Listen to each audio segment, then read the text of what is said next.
There we go. There we go. Hello, Player's Choice viewers, listeners, Player's Choice panel. What up, people? I'm just gonna sit here. Deuces. Anything? Jay, go ahead. Let anything it out, interesting bro. happen yesterday? Jay, let it out. Jay, let it out, bro. I apologize. I don't get what out. Apologize. What do you want? Get it out, bro. What do you want me to let out? I need to apologize for me coming at you for saying that Dallas could win, bro. That's my bad. You know, they did their thing, bro.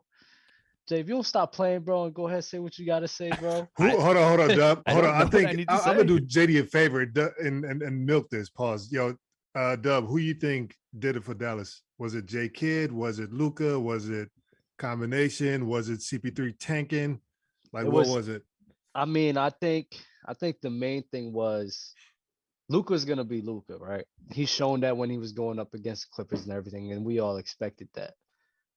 The defense that the Mavs had, bro, for that last game was crazy.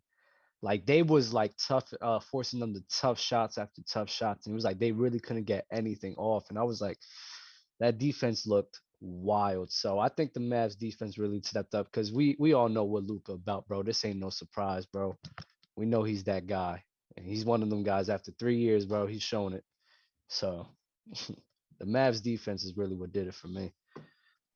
Were you one of them guys that was like, I'm taking offense over defense anytime, any day, even in the playoffs?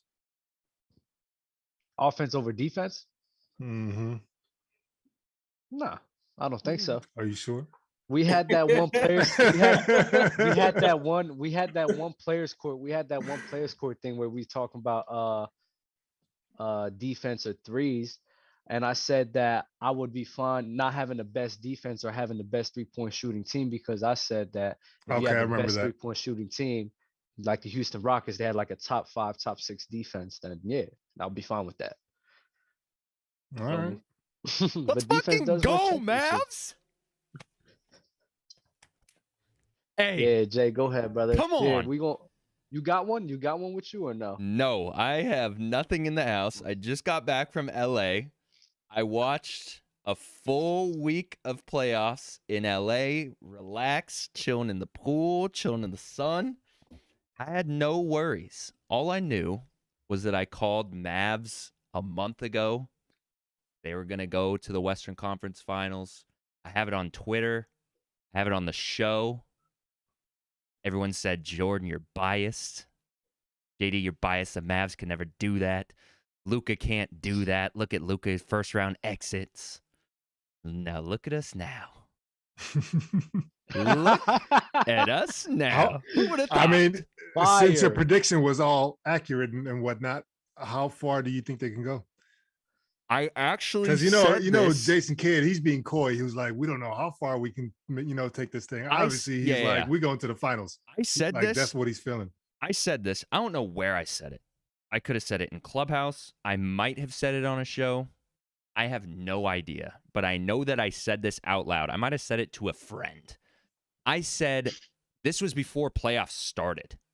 I said the Dallas Mavericks could dead ass go to the NBA Finals. And if it was on the show, because I feel like it was on the show and people thought I was trolling. And I was being dead serious. And then I just kind of sat there like, haha. JD. Yeah. JD. Yeah. Stop. What? Stop. I swear to God. You guys have vastly overachieved now. Okay. And I will give you your matter of fact, send me your address so I can send you your flowers. I swear. Send me a Luka jersey. Hey, the flowers is where I draw the line. But you guys have done great. I'm happy for you guys. You guys have kind of turned over a new stone, turned a corner. Now we all see that the Mavericks are serious. But championship serious? No. Why not? I don't know. Why not? I don't know. That would be a crazy finals, like Boston, Mavs, or something like that. That would be crazy as hell. It doesn't matter who. Doing that. I think the Heat are going to beat the Celtics, and I have to say that because I Listen. need them to beat the Celtics. I'm not fucking eating that mayo, bro. I can't. Jay, it'll be a great finals, baby, bro. Oh Me and you my on top, god. bro. I want Boston in the finals because I want JD to make good on his Mayo challenge. Bro, the thumbnail's literally just gonna be me with mayo all over my face, like. What's the Oh mayo? my called? God. The bet, the wager is to eat a jar of to eat a jar it's of gonna be like mayonnaise. me. like this. Nasty, man. Oh, With my tongue Ready? inside my Yo, pause, Jay. Come on, bro. Yo, I can't believe we're here on Player's Choice, baby. Yo, it's Nah, been bro, a... this is heat. Oh my god. I have to get some announcements off, but yes, we had to bask in the glory a little bit. We took a week off of Player's Choice. I was in LA, didn't have a setup, so we kind of did this without letting everyone know. Sorry to those who had no idea. I'm glad that we're back. I'm sorry that you went without a show for a week. But with that being said, can we get the likes up for the first show back in over a week? Let's get this thing to like 500 likes before we even end this stream. Let's get 'em up. Shaq is still in playoffs, so he's probably going to be gone for sure this week. Could be next week. We don't really have a timeline on For Shaq's sure next week too. Shaq's return. Yeah, he's still got Greek stuff. Yeah, so EuroLeague and then I think Greek League playoffs as well after that. So they And still Greek have, Cup maybe. yeah, so they All still right, have all right. plenty of hoop. Look. That's enough of the word Greek. I don't want nobody mentioning nothing about Greek after this. All right, Man, you hurt, man. Greek freak out of there. oh, man, bro. Ron, I'm Quentin torn right just now. asked me. Quentin just asked me in my DMs. Ron sounds upset because the Bucks lost. How upset are you? Wait, about hold the on, Bucks hold losing? on. Fucking tight, okay? Okay, go I ahead, haven't go been ahead. this mad in a long time. I turned the game off midway through the third quarter and just start and just start doing the one where I'm venting, just writing on a piece of paper, just getting all my thoughts out. Dub starts calling me. I turn my phone over and turn it off. Like, Dub, don't call me right now. I don't want to hear nothing from nobody. And the that was only thing true. I could do, I swear to God, I was so mad. The only thing I could do was go to the back room, fluff up my pillow, and take a nap. Whoa, I swear. that almost was went so crazy, Ron. That was mad. going. I don't know where we were going, but I'm glad that you ended there because that could have gone crazy. Really, It wasn't going that way. really quick. Couple other things. We have new stuff coming to the channel, so I just want to prepare you guys for starting tomorrow and the rest of this week. Just a bunch of changes. This whole summer, there's probably going to be a ton of just new things. You guys were getting used to that, probably that Sunday, Wednesday schedule for Player's Choice, Tuesday Gridirons. We're changing that. We're going potentially Monday, Friday, or Sunday, Monday for Player's Choice. We haven't quite decided with that. But for sure, Tuesdays, Thursdays. Check this out, chat. Fluent and Chill are taking their show over to our YouTube channel. I don't know where else they are. I'm sure they're on Spotify and all that. But they are going to have Fluent and Chill on the Player's Choice YouTube. So Tuesdays, Thursdays at 10 a.m. Eastern, I think Dub said. They'll be live on Player's Choice, and then obviously you can also watch after it's been posted.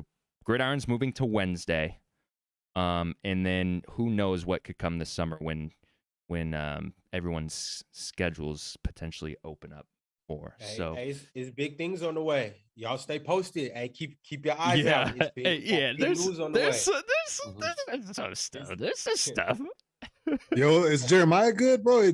He's looking like he's frozen, man. Like he popped a perk 30 or something. I don't know, I think Jeremiah. he was frozen because he's been cheesing at me for like the past 5 minutes.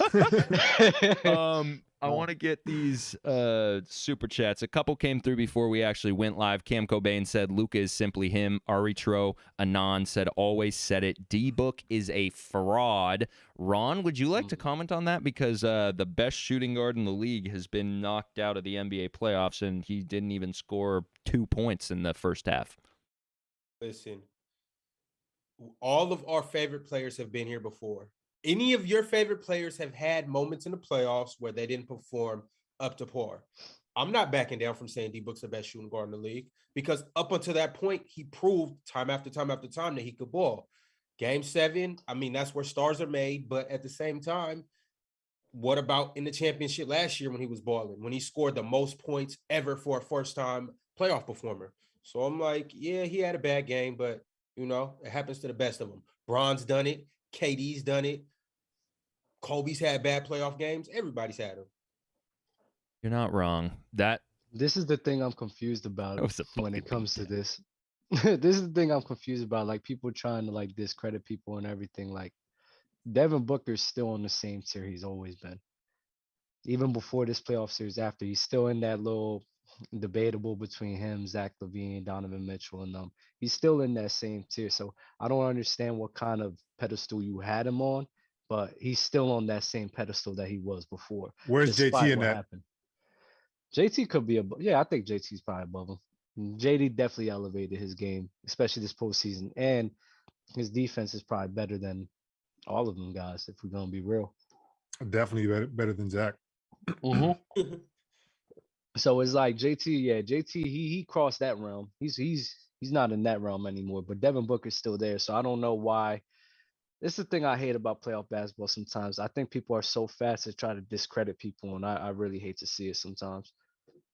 That's a lot of that going on, man. Everybody, it's like you once you get eliminated, you know the slander is coming. Like it doesn't matter. Like everybody's like, oh, you trash, you this, you that, or whatever. And that's what I was saying. Like, you know, with my Trae Young take, and it's not a Trae Young take. It's just like the overhyped thing or whatever. It's like, bro, if you're not overhyping any player, you can't slander them. But that's not what people want. People want to get they, you know, little rocks off and just say the most disgusting thing and vile things, you know, about these players that they can. It's a little bit annoying. I'm not gonna front, man. This is everybody might find that entertaining, but I hate it, man. Scrolling through Twitter. Scrolling through Twitter.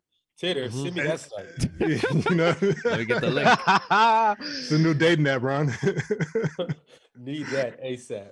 But yeah, you know, like scrolling through Twitter and just seeing like a bunch of just nasty tweets one after another. It's just like, come on, man. Yeah, I will say, obviously, that is a piss poor performance from, I mean, the Suns in general. You don't have to single out anyone. You literally can look at every single player on that Suns team, and they played pathetic. But yes, as the leaders of the team, Chris Paul and Devin Booker are going to catch the most slack. DeAndre Ayton was starting to reach that kind of point of where his expectations were at a certain level, and he was for sure not meeting them. That's something else I want to discuss about DeAndre Ayton when we start getting more into just these playoffs. But I agree with you, Euro. I don't think that to the extent that it's going, I don't think Chris Paul deserves some of these things that are being said. For the most part, no, he can get the slander. That's cool. I'm just saying, like, some of it's crazy, though. Like it's yeah, crazy. like, and also when it comes to the oh my God,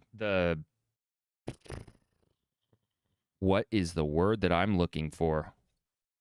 Your Disrespect? legacy. When it comes to legacy talk, they're ready to just, now they're like, oh yeah, Chris Paul's trash. Like it's not like he's a Hall of Famer anymore. Like, come on. Chris Paul has been a great point guard. It's just whatever. But anyway, what I was trying to say was somehow Devin Booker is being able to just hide in the shadows with everything that I'm seeing. And but CP's you said it. It's legacy talk. Booker ain't been in the league long enough to have a legacy yet. Mm-hmm. So you know what I mean? So I don't know. I wouldn't say like he's able to hide. It's just like the focus is on CP3. Like, for example, look what I mean. It's probably on the doc. So I want to get everybody's opinion on this first. You know, what happened on ESPN earlier today. You know what I'm saying? Oh, you talking about with Pat Bev? Yeah, you know, because I have something to say about that, but I kind of want to get everybody's opinion on it first before I go off on that tangent. I haven't fully watched it yet. I'd like to say I didn't fully watch. I call snippets, but I like to say about CP3 in general. I've been telling you guys for months, bro. CP3 wasn't the same caliber that he was before. Been telling you guys for months, and I had a lot of people trying to give me slack for it. But you know, it is what it is. But I don't, even though that this sort of kind of proved what I was saying, I don't like the disrespect that's coming towards Chris Paul because he's still one of the best point guards in the league, top 7, top 8 for sure. He's still he's still a great point guard in NBA history. What he's done for the league in general is amazing. I mean, I get it.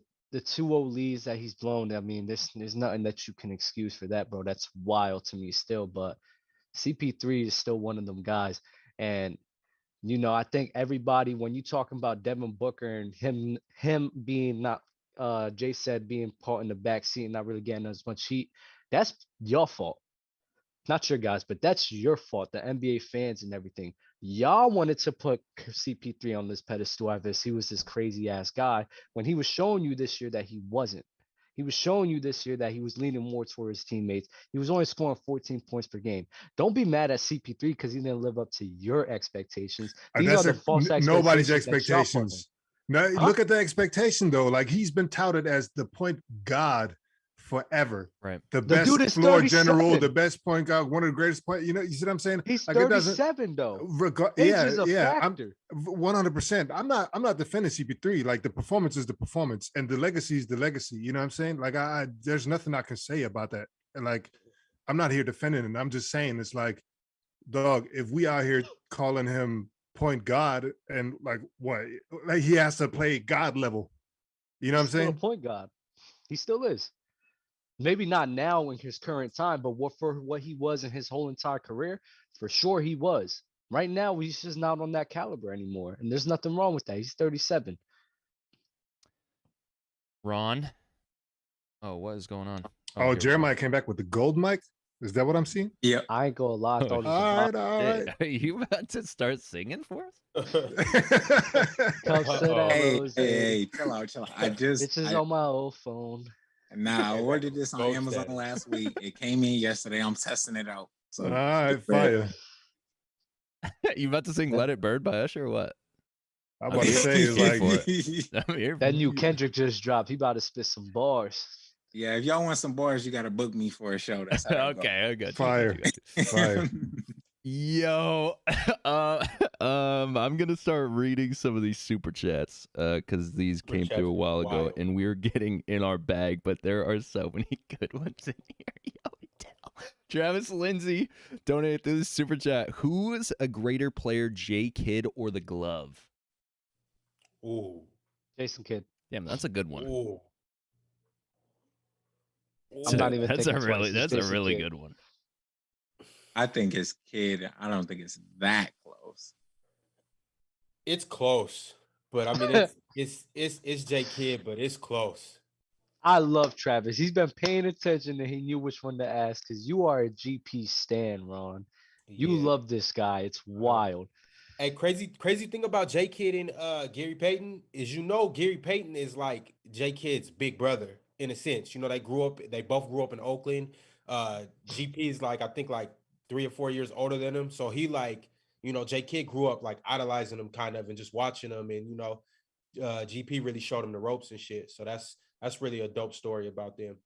That generation of guards out of Oakland is crazy. Insane. Brian Shaw was in that mix too. Yeah. And Hook Mitchell. I know people don't know who they don't know about Hook, Euro. They don't know about Hook, but Hook was supposed to be like for a long time, his claim to fame was that he's actually better than Michael Jordan. He just got hooked on drugs, and then that was that. You know what I'm saying? But he was ridiculous.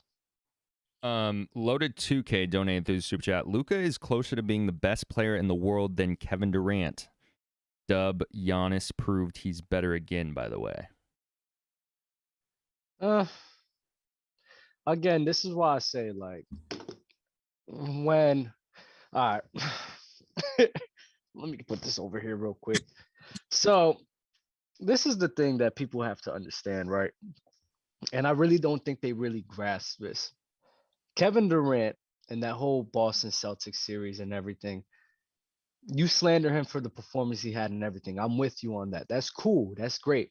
But you guys are lacking the understanding of the fact that James Harden got traded, right? Basically, they traded James Harden for Seth Curry and Andre Drummond. When James Harden was there, he was the playmaker and facilitator of that team.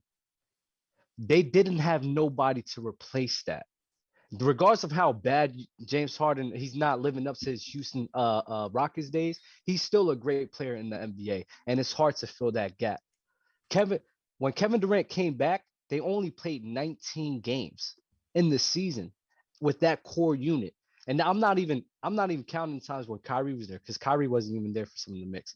So you guys really don't understand how hard it is to fill that gap of a James Harden and to actually have a flow and build a chemistry in only 19 games. I get it. He played bad, it's cool and everything like that. I'm not looking at Kevin Durant anything less than who he is as a player just because of 4 games. I'm sorry. No. Yeah. Answer the question. He said Giannis is better than KD. You don't want to hear about teams and James Harden and whatnot. We're talking about what one man did in the series versus the Celtics. He didn't ask me a question. Another man did in the series versus the Celtics. He didn't ask me a question. He just said that. Well, he made a statement. I'm saying, answer the statement. We don't want to hear all of that other stuff. Just say Giannis is better than him already. I will never say Giannis is better than him. I'm sorry. Even when it's clear as day that he's better than him? Giannis was more aggressive, yes, but Giannis was still struggling as well. He was aggressive. He was more aggressive. He played better defense. He was more efficient. He had better numbers. His team won more games. And on top of that, that's cool. You're saying this whole James Harden thing and whatnot. I think it was an important person missing in that series for Giannis. It was a very important person.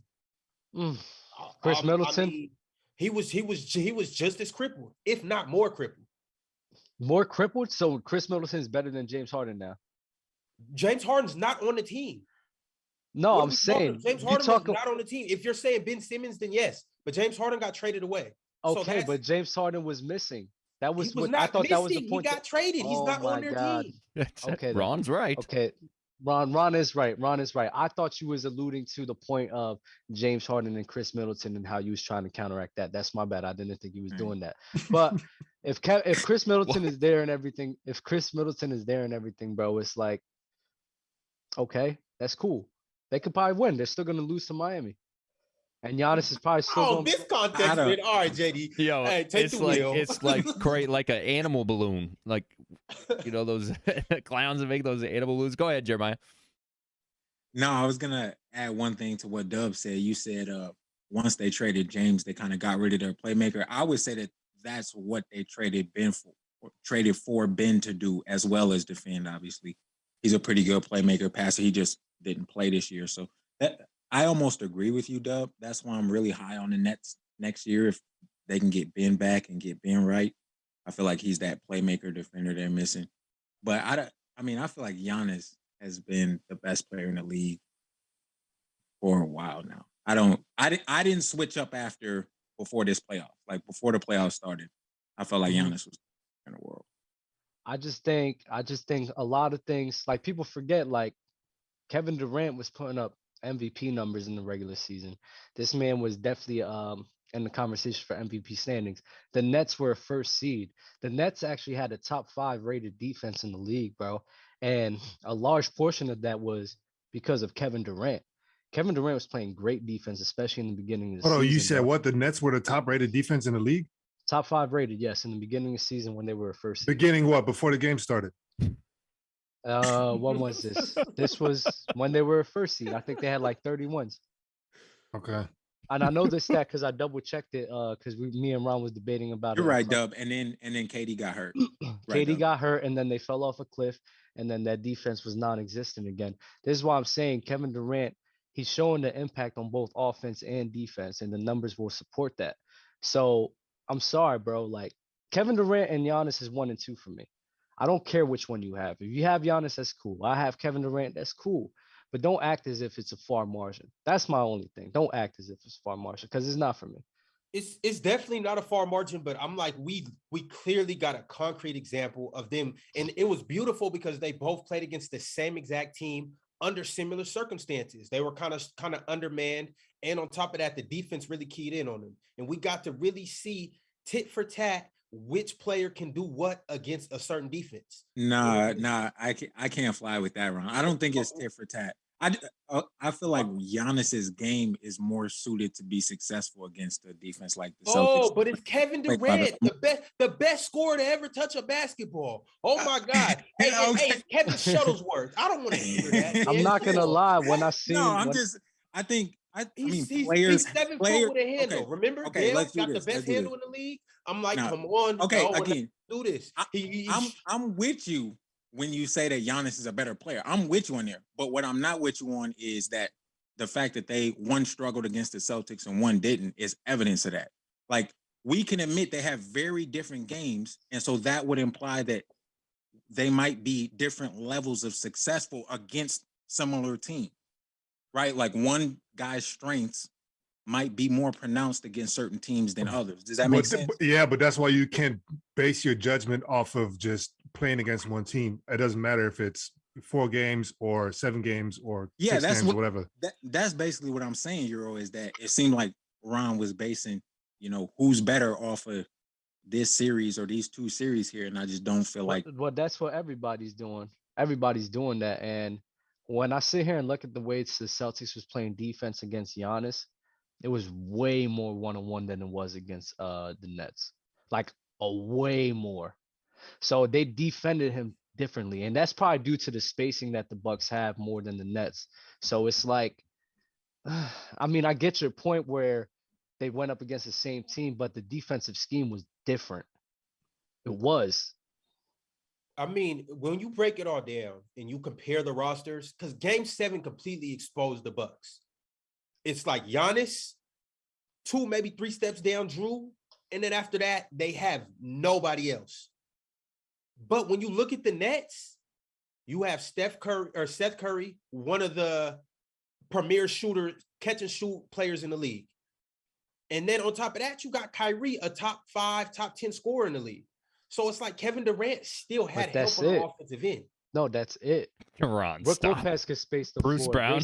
What's Bruce Brown doing? Bruce Brown, Bruce Brown actually played pretty good. He was playing good, but bro, when you watch the games, bro, they're fine with leaving Bruce Brown open. They're fine with not giving him attention, bro. They're fine with not respecting his shot. There was times where Bruce Brown would have an open shot. He'll just dribble around because at the end of the day, bro, he's not a shooter like that. So I mean, that's what Draymond does. He dribbles around even if he's wide open. Like, he understands. It's not his role. So yeah. The Bucks is a different team and they have more spacing. So yeah, it's the Boston had to play more one-on-one because if they didn't, then the shooters would be open, and the Nets really didn't have it like that. Well, yeah, Seth, Patty Mills, Kyrie. All right, that's it. Let's get off the Nets because they're not even in the playoffs anymore. So who cares about them? Light Out Sports.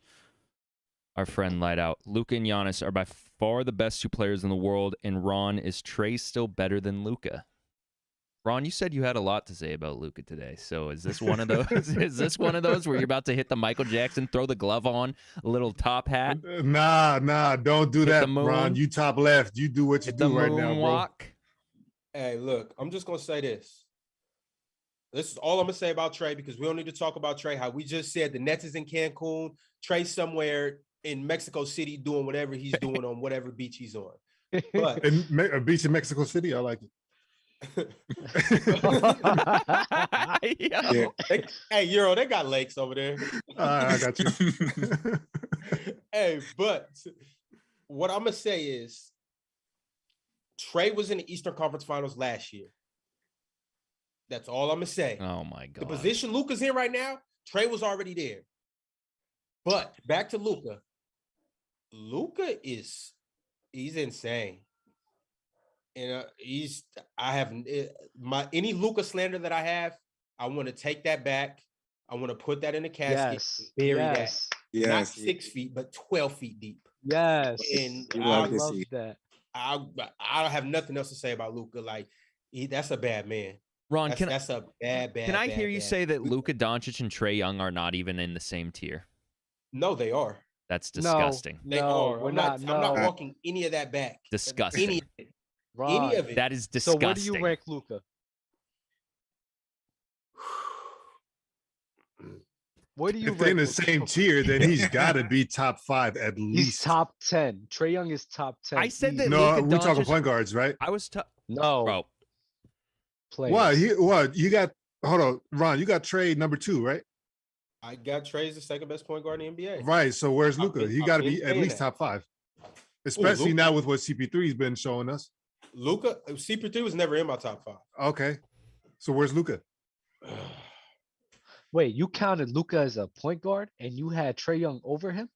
Yes, I said Trae Young was the second. best Oh point guard in the NBA. wow! I did. Yo, when oh, you average wow. 29, when you average 29 and 9, Wow. it's hard for you to discredit you. Moron. I'm just saying, like, the dude averaged 29 and 9 2 different seasons. Nah, Ron, I'm not with that, bro. I'm like, bro. Ron, you Trey- know Trey's you cold. Ron, you know what Luka Doncic would do if he was on the Hawks? He might average 49 and 10. Luka might have went to the championship, and I'm not even gonna hold you.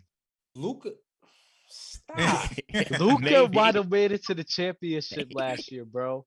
Maybe. I don't know if I Yo, don't know if I'm I can get so- behind that. I don't know if I can get behind that. Luka, like this is the thing about Luka, and he has What? that. Hold on, wait, Dub. Before you jump off that cliff, What you you do mean?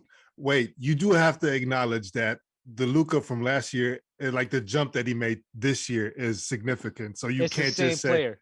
It's the same I- player. I would Yeah, say I mean, would yeah, say like they- Kevin Durant is the same He- player as like 2 years Luka- ago, 3 years Euro- ago, Luka- 10 years ago. Like Luka Euro- it's didn't just make a Luka there's- didn't make a jump in my eyes. I think he's the I same agree. caliber of player that he was before. He was given the Clippers buckets the first playoff series. Yep. He was given the Clippers buckets the second playoff series. Then he's giving buckets to people now. so what changed? Now he has a supporting cast that can actually help him out. They play great defense. You had Jalen Brunson, who's doing more than he's doing more than what KP did the year before. Spencer Dinwiddie stepped up last game, but he really didn't have that crazy of a playoff series. So the Yeah, supporting cast better. I actually agree So with Dub. so I Luka actually didn't agree with Dub. improve. Luka didn't. I think Luka's the same I caliber think- he was last year. I think Euro, to your So point. he's so okay. Man, I wish Mars was here for this, because you know how we were I'm glad talking Mars about isn't here. We don't need peak stats and- right now. No, it's I not hate about stats. it's not about stats. It's about like the peak and what's the other shit that he always talk about? Primes. Peak and what? Prime.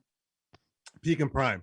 And so we were talking about how like I'm a just kidding. peak Mars. is consecutive years of just like top-notch performance, right? And there can't be no dip in the middle or whatever. So if Luka is the same caliber player, he's doing exactly what he's doing this year as he did last year, that means he plateaued out. That means he's out of his peak then. No, so no, he, you he- said that. No. What Euro said is right. As in peak as a talent aspect for Luka, I think the main thing he can only improve is his defense. So that's probably the only thing. But scoring, playmaking, and all of that, bro. Maybe he could get smarter with the basketball and everything. But I don't know. His high Q is very high already. So as a basketball player, yeah, it's kind of hard for him to make a crazy jump. The only difference for Luka now is if he's gonna win or not. But him as a player, bro, it's like, what the hell can he improve on? I don't know. when you I say feel like jump, Euro, when you say jump, to me it makes it seem like a Ja Morant this year. I didn't see that no, kind of that's jump. not what I mean. saw, I saw mean he got improvement. better. He got better. I agree. He got better. That's all I'm saying. he- That's all I was asking. I'm not saying He that. got better. I was asking that. But also his team, and because I think Jason Kidd, which I apologized already on Twitter, I'll apologize on the show. Jason Kidd, I am sorry that I did not believe in you going into the season. I was nervous, but Jesus, I'm so glad that we got Jason Kidd. He is exceeding far beyond my expectations. I think everyone's expectations as far as coaching and what he was going to do with this Mavericks team. It's night and day from last season to this season, especially in playoffs. It was so much Luka isolation. Did you notice how much Luka actually did play off ball this playoffs? Like, he literally didn't play it seemingly last season a possession off ball. This playoffs, he would defer to Jalen Brunson, letting him run the offense. Dinwiddie, especially in Game 7, bringing up the ball, running the offense. He would even get the ball and give it back to one of them, just like, yo, go. So it's a completely different dynamic, completely different mindset with that team that allows Luka Doncic to play more like team basketball, and so he's going to get his, and then everyone else is going to get theirs. So yeah, I could go on and on. Yeah. about this. Just place I your just bets for the Mavs winning the finals right now, JD. Yo, I actually, one of my homies was in Vegas. And I was like, hey, yo, Mavs in 7. And he goes, I'll place the bet right now. And I was like, no, I'm just, talking to talk. And he goes and throws down 100 on the Mavs. And then that happened. And he texts me, he's like, hey, yo, what the fuck? Like, damn, that's crazy. But yeah, what's the payout on 100 on the Mavs? it was like 2. So he got like 2.5 times his money, I think. But go ahead, Jeremiah. I know you're trying to get in. No. I was gonna say Euro asked earlier what the biggest difference between last year's Mavs and this year's Mavs, and to your point, I think it's Jason Kidd. To be honest with you, their entire defensive scheme is a lot more aggressive. I think the one area Luka has improved on, I wouldn't say he's quicker on defense, but he's certainly higher effort this year. I don't know if you've noticed that as a Mavs fan. I'll definitely see that. Yeah, he's definitely higher effort, and I feel like that's some of that credit has to go to the coach to get the guys to buy in to play some D. And then, like you said, too, he is moving the ball. He's willing to let Jalen run some of the offense, willing to let Spencer run some of the offense. So right. I feel like the biggest difference between the Mavs last year and this year is mostly like coaching aspects and things that the coach imprints on the team. That sounds like a whole bunch of chemistry to me. Well, yeah, I mean, an extra year of playing with a similar roster will help too. Yeah, there's some chemistry there for sure. An extra year playing with the same guys. Keep in mind though, they made a major trade at the deadline, getting Dinwiddie, and I know Bertans doesn't play too much, but even him coming off the bench sniping, he could come off the bench and hit 2-3 threes and really, score a quick 9 points. Even if he's not producing at a high clip, he's still bringing the big out. He has to step out and guard the 3. Yeah, gravity. Yep.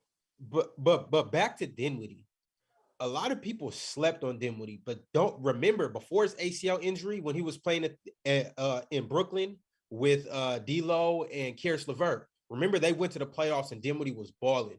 Remember in Detroit when he was under the radar, he was an undrafted rookie, or he went in the second round, I think. But a lot of people didn't know about him. Dinwiddie was balling, so he's already. I think he's averaged 20 points a couple times in his career, or somewhere around that caliber. So Dinwiddie can put the ball in the hoop. But it's just like when you get to a place where you can really flourish, in a place where the culture lets you go, then all of a sudden now things start to transpire. And that was one of the big things I was saying about Luka. Can you play alongside somebody else that can score? And this is one of the things where now I'm really showing Luka love, because Luka kind of sat back, how JD was saying. He sat back and played off the ball and let Jalen Brunson do his thing. Let Dinwiddie go for 30. And it's like, bro, when that happens, and now they low-key got a 3-headed monster, you kind of can't really do nothing with the Mavericks. And then you got Bertans, and who's the other shooter? Kleber. You got those two out there. It's like, bro, what can you really do with the Mavericks? And Dorian Finney-Smith can put it too. And we still don't even have Tim Hardaway Jr. And but the thing though is what you just said, Ron. You said, can we see Luka play with a scorer? He still doesn't even really have scorers like that. like they're not consistent. Like Luka Doncic. Jalen Brunson been going crazy.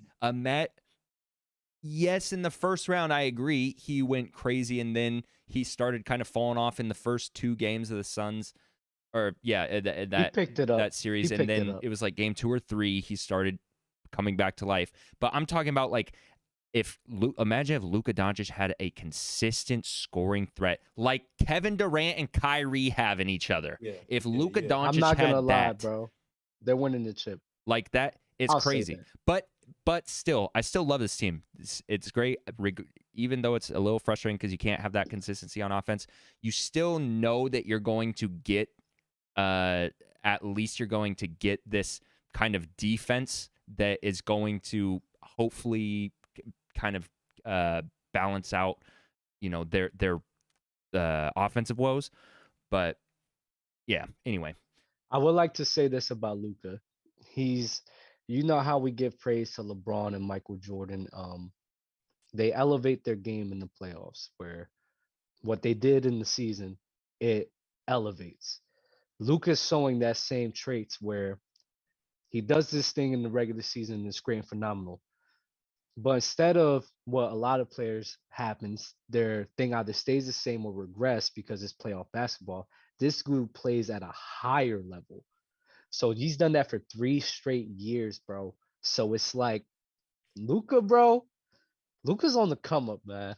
You give him that co-star, bro, I promise you. Yeah. It's over for I- the league. I think. I mean, this is way too early, but I think Luka Doncic is gonna win MVP next year, and if not next year, the year after that. But I think an MVP is coming soon. Okay. Oh, he's I due. agree. Yeah, he's Oh, gonna be Enough bro, of the he's- hype. It's We're gonna coming see what soon. Luka's really about right now. Okay. Bro, he's Luka showing Doncic- you I gave what him he's his about. flowers. I I'm gave him his already. flowers. I'm ready to Look at call that. Luka Doncic the best player in the NBA after what I just saw. But Luka and Would you call him Giannis the are best probably going mass to be player? running the league for the next Yeah, decade.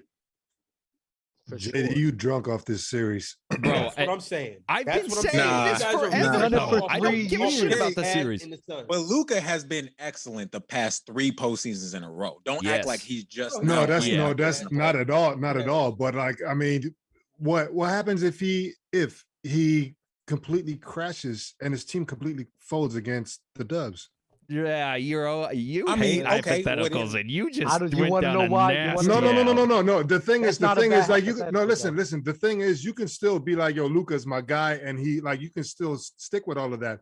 But the way JD is going right now, like he's losing his mind. He about to flip the fucking table. I Like, will.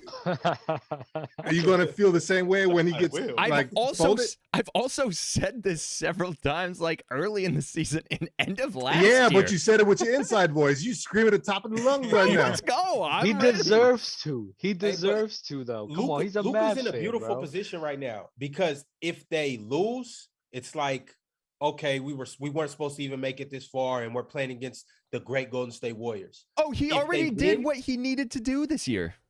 No, that's what I'm saying. Right. So he's already For sure. overachieved. So For now it's kind sure. of like he's playing with Yeah, house he's money. playing. He's playing He with just house money, needed to yeah, make that it past the first round. Like I he's just chilling. want to know, right? I just want to know, like, I'm interested to see how the Golden State Warriors are gonna play defense on Luka because we see him get Paul George and Kawhi Leonard buckets. So they don't have guys like that to throw on him. So I want to see how the Warriors is gonna handle containing Luka Doncic. That's what I'm interested in seeing. I think what they're gonna do is if you look back at those old Cavaliers series where LeBron was kind of in that same spot where it was like one superstar and a bunch of role players. I feel like they're gonna play him similarly where they'll just leave him and just say let Luka cook one-on-one. He's got to score 50 to beat us, and then kind of hold down the role players. That's how I felt like Golden State played against Bron in like 2018, for example, is a good example of that. 2015 too, which was we can't stop him anyway. So why even waste Just let extra him do him. resources doing that? Let him try to score 50 to beat us. So I'm really interested to see what the defense that he needs to play, he's forced to play, is going to do to him offensively because he's going to have to chase somebody for a very long time. And then Luka is not the type of offensive player that saves a lot of energy. Like he's very physical. He flops a lot. It's just like he exerts a lot of energy just in general. So very interested to see if he can, not run out of gas at the end of the series. And then if he doesn't and gets them over the hump and gets into the finals, will he have enough left to face not potentially, great defenses in either Miami or Boston? Hey, That's he going to don't be need interesting. He don't need to be thinking about Miami or Boston. He needs Of to course think not. about a beach in Mexico City. Hey, all right? That's what he but needs to do. I a suite next to Trae Young. I said this a couple weeks ago. I said this a couple weeks ago. I think that the Mavericks can match. I think this is a better matchup for them for sure on the offensive side of the ball when the Mavs have the ball because the Warriors they don't have a big. Similar to the Mavs. I mean, the Mavs really don't have a big. We have Dwight Powell, who's just like he's just a power forward, really. We don't really have a true center. Maxi Kleba, stretch 4. Bertans, stretch 5. Dwight Powell, who the fuck knows what Dwight Powell is? He's that would be like a power nice. forward to me. But I don't know about. But it'll be fun. I mean, you can't give up the house for him. I'm nervous, but it'll be a fun series, I think. Y'all shouldn't take that contract. Y'all definitely shouldn't. I do not want Rudy Contract's Gobert, bro. ridiculous. I really don't. I cannot. you don't. I I'm cannot. surprised. I JD. You don't want him. I cannot watch. I can't. Anyway, I don't want them to take. I mean, Rudy Gobert. Cuban loves his Europeans, man. He's going to be high on the list for sure. yeah. Luka don't want to play with him, bro. Luka want. Oh, he doesn't like him, right? I'm surprised y'all. I don't think so. Yeah, I'm he doesn't surprised like y'all him. are so I forgot. down. Nah, bro. I'm surprised you so down on that, JD. You don't think Rudy Gobert be a good fit there? I don't know. I don't see it. I don't see it. I don't see it. I don't see it. I But think that's the one thing that's holding the Mavs back, though, is having somebody at center to really, hold down. I don't know. I Really don't know. trick Why is it layups. holding? They It were hasn't. playing It hasn't defense hold. last It night hasn't was held it back crazy. just now, like this Luka- playoff series. And now the team that they're facing, they don't have a center for real. So it's like, what is holding them back? For sure. But I'm talking about, you're right. But we're going to see what happens this series. And on top of that, this is just against this team. What if they were playing against, let's say the Clippers were at full strength? Or what if they did make it to the championship and played against the Heat? Or if they played against, the Celtics? They're going to need a center for that series. Not for the Celtics. Why not? What you mean? What's Al Horford and Robert Williams going to do? Robert Williams? Draymond. They could stretch the floor out and make Robert Williams on the floor. He's not going to be rim protecting. Robert Williams isn't a floor crazy spacer scorer. now. Okay. No, I'm talking about Robert. Draymond the splash brother, huh? Wait. We talking about the Dallas Mavericks, right? You talking about Dallas Mavericks or you talking about the Warriors? Which one were you talking about? No, we're talking about the Dallas Mavericks. Yeah, the Dallas Mavericks, they could space the floor out, make Robert Williams play on the perimeter. And so he's not going to be rim protecting. Saying he doesn't score like that. So they don't really need a big to go up against the Celtics. Maybe the Heat, I'm with you on the Heat, but the Celtics, Well, nah. the thing about it, though, is I understand that you can space the floor and you can have undersized bigs and everything, but it comes a point in time where being able to get easy layups, easy dunk down dunks, and being able to control the paint, that helps your team. I don't think Robert Williams is that. It's only so many threes that you can shoot before the well dries up. But you can always use somebody that can get an easy 2 down low. Always. I feel like I don't know, man. that. There's a lot of bunnies being smoked too, man. Let's not. Without a doubt. I mean, CP3 booked. I don't know. I don't think I've ever seen this many layups being missed at point blank range than this playoff series. Not series, excuse me. These entire playoffs. Yeah. Maybe I'm the only one though. No, I noticed it too. Especially with Giannis, just because it was like, whoa, what? Anyone else is kind of like, nah, whatever. But that game scared. From Giannis was crazy. He's scared, bro. I mean, it is what it is. Oh my God. Wayne go crazy. You ever play 2K? You got Intimidator, bro? That's exactly what happens, bro. Oh my God. Intimidator badges on no way you. Okay. Wayne go crazy. Bucks and 6, Ron, huh? Tobias donated through the super chat. Then he said, oops, JD. Bing bong. Let's go. Euro Chuck Norris said the Luka special. It's Wody. Who's the best young star in the league years 1 through 4? This isn't a question. It's got what year is Luka in? He's in. What year is he in? It's 4, right? I think it's 4. Yeah, it's gotta be Luka because he Then missed the it's gotta playoffs be the first year, then second, third, and fourth. Yep, I think you're right. It's got to be Luka then. It's gotta be Luka. So who's Ron, out do you there? want to say John? Trae Young? Trey. You're disgusting. All right, moving on. MC It's Trae Robinson. Young. MC Robinson said Grant Williams went Larry Bird mode against Greek Freak in Game 7. Ron, is you mad? I think he's meant to say, is you mad or not? Also, Game 6 Clay is back and has the best Instagram story. I seen that. That was funny. Kevin Jones, in Luka We Trust, Mavs and 7. Love the show. Been watching you guys for a month straight. Salute, Kevin. That's dope. Eric Branch, Ron, Bucks and what? Send that money over. Showtime E. Hey, you guys just get it all out right now. You got the rest of this show, get it all out, and I don't want to hear Bucks nothing in about 6. Loaded 2K. Miami in 6. This was 20 minutes ago.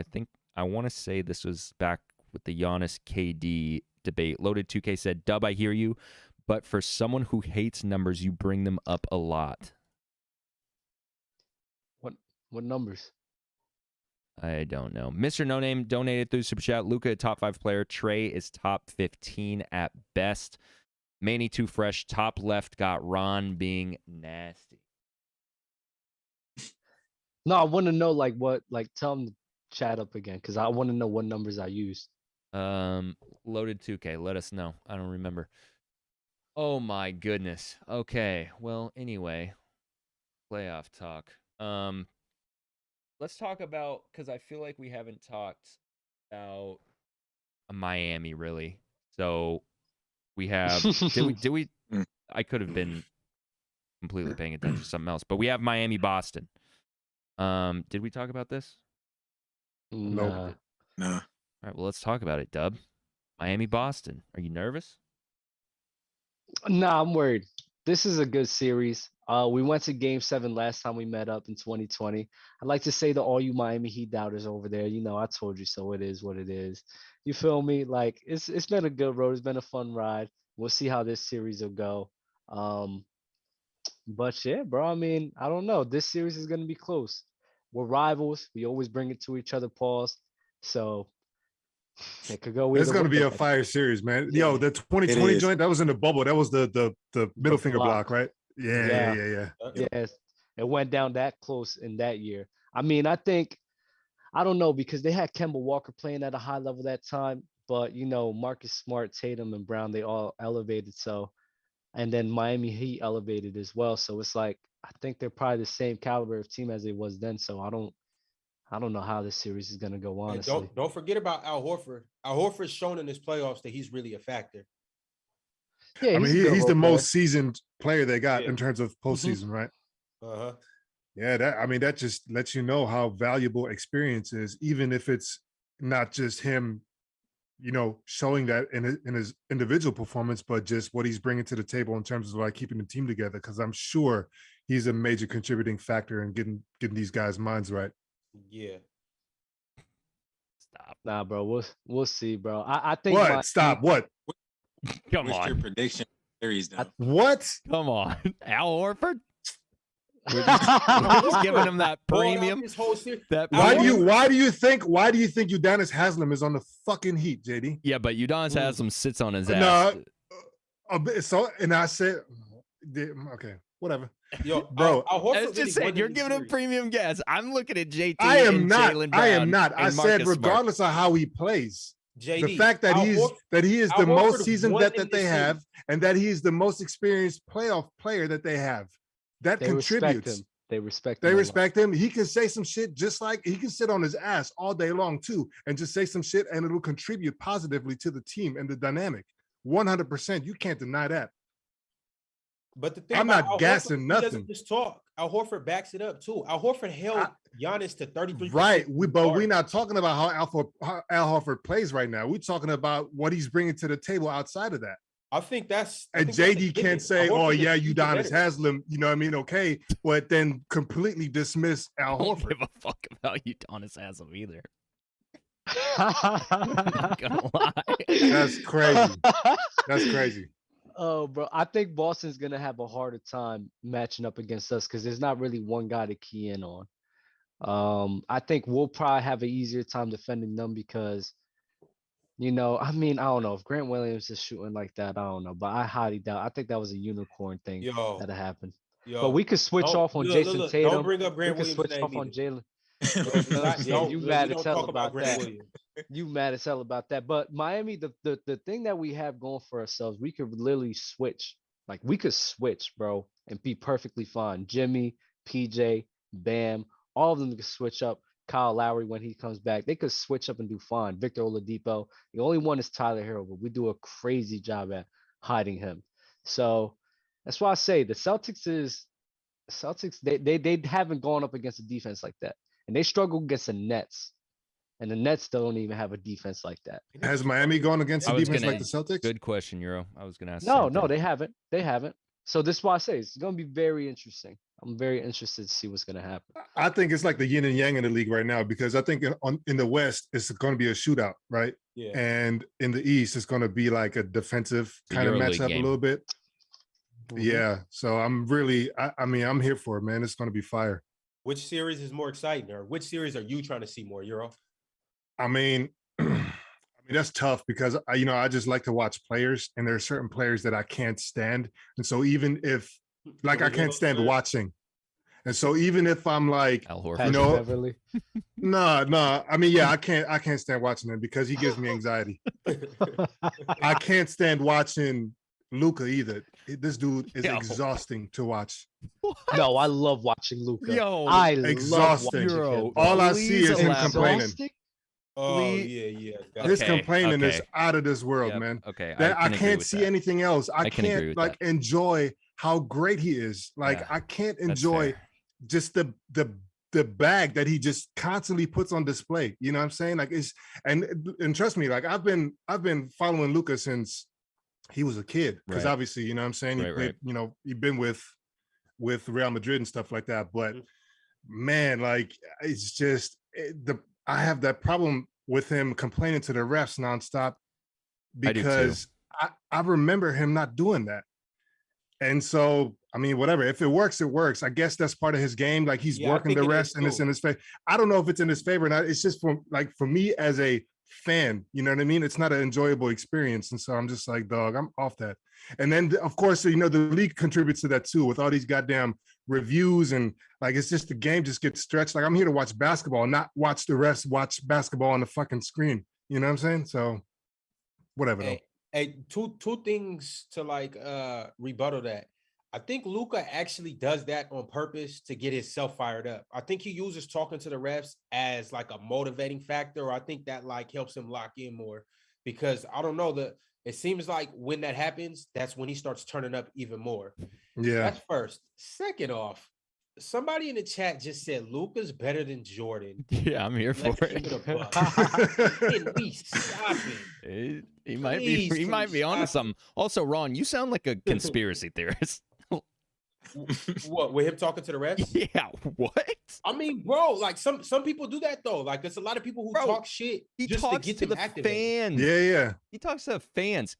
The refs doesn't give him fuel. You know Unless- why I don't okay, mind? I you don't why know. I mind mean- Luka talking like that because he, even though he complains, I like the shit talking he does as well. like the Like, shit I love talking. shit talking. I I have that no dude be problem with shit that. talking I have no crazy. problem I with hate that. the I bitching love No to the problem. refs. that. I just don't like the stoppage. It's like I feel watching you. football, and I'm just like, oh my god, bro. Yeah. But I mean, I love Luka. JT Tony said, Dub saying Kyle Lowry can switch and be fine is insane to me.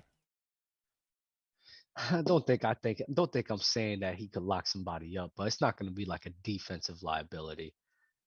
I mean, I don't know. The injury happened. Maybe it could be, but I don't think I'm saying he could lock anybody up. I'm saying that he could still do a well job where it's not like a Tyler Hero, where it's a liability he's going to get thrown by every time. Is he gonna put the dumpy on him?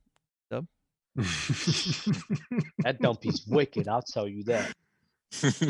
Clip that, JD. Clip that. Hey, bro. It is what it is. Like, I'm not going to sit here and lie to y'all like that. Dub gonna swipe left on the Titter app. Nah. It's wicked. Yo, yeah. Can we talk about Patrick Beverley though? Because he's wilding, bro. He That did go Bev- crazy on CP3 for no reason. All right, though. yeah. No, go ahead. Like everybody get theirs off. I wanna Wait, be I the thought last we, to I say I thought what we I have already to say. talked about this. Dub, you already No. weighed in on this. Am I tripping? No, I said I didn't want to speak on it because I want everybody else's I thought opinion. Dub And I thought already. it was later. Nah, I thought it was later in the. I was Oh. talking to the fans on them overrating CP3, and this is their fault because they put these Oh, got you, crazy got you. expectations Okay, on yeah, him. yeah, So yeah. don't be mad at him because Okay. he didn't live up to your hype. Yeah, let's talk about That's it. what I said. Twan Lundy said the Celtics can switch better than the Heat. Yeah, let's talk about it. Dub, let's start with you. I want to hear your thoughts. I'm gonna have to watch. I think Matt Barnes hit it on the money. Matt Barnes said something earlier, I seen it on TikTok. I'm fine with you criticizing people and everything like that, but there's levels to it. The way Patrick Beverley went about things, I'm fine with him being real because he wasn't saying anything that was necessarily non-factual, but he just said it in a crazy disrespectful type tone, and that's the part I don't like.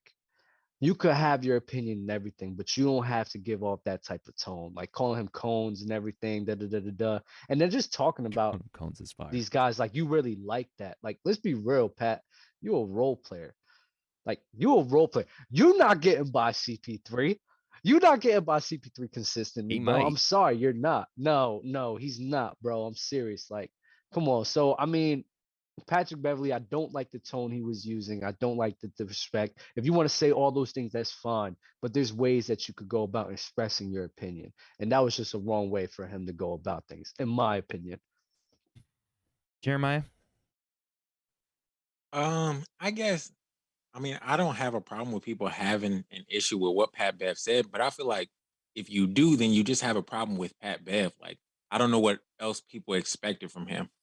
Like, that didn't surprise me at all. He's always had a bad history with CP3. You invite him on First Take the day after CP3's kind of fell off in this series and the Suns lost in 7. Like, it really wasn't super surprising to me. I don't think anything that he said was wrong necessarily. CP3's not the defender he used to be and all that good stuff, blah, blah, blah.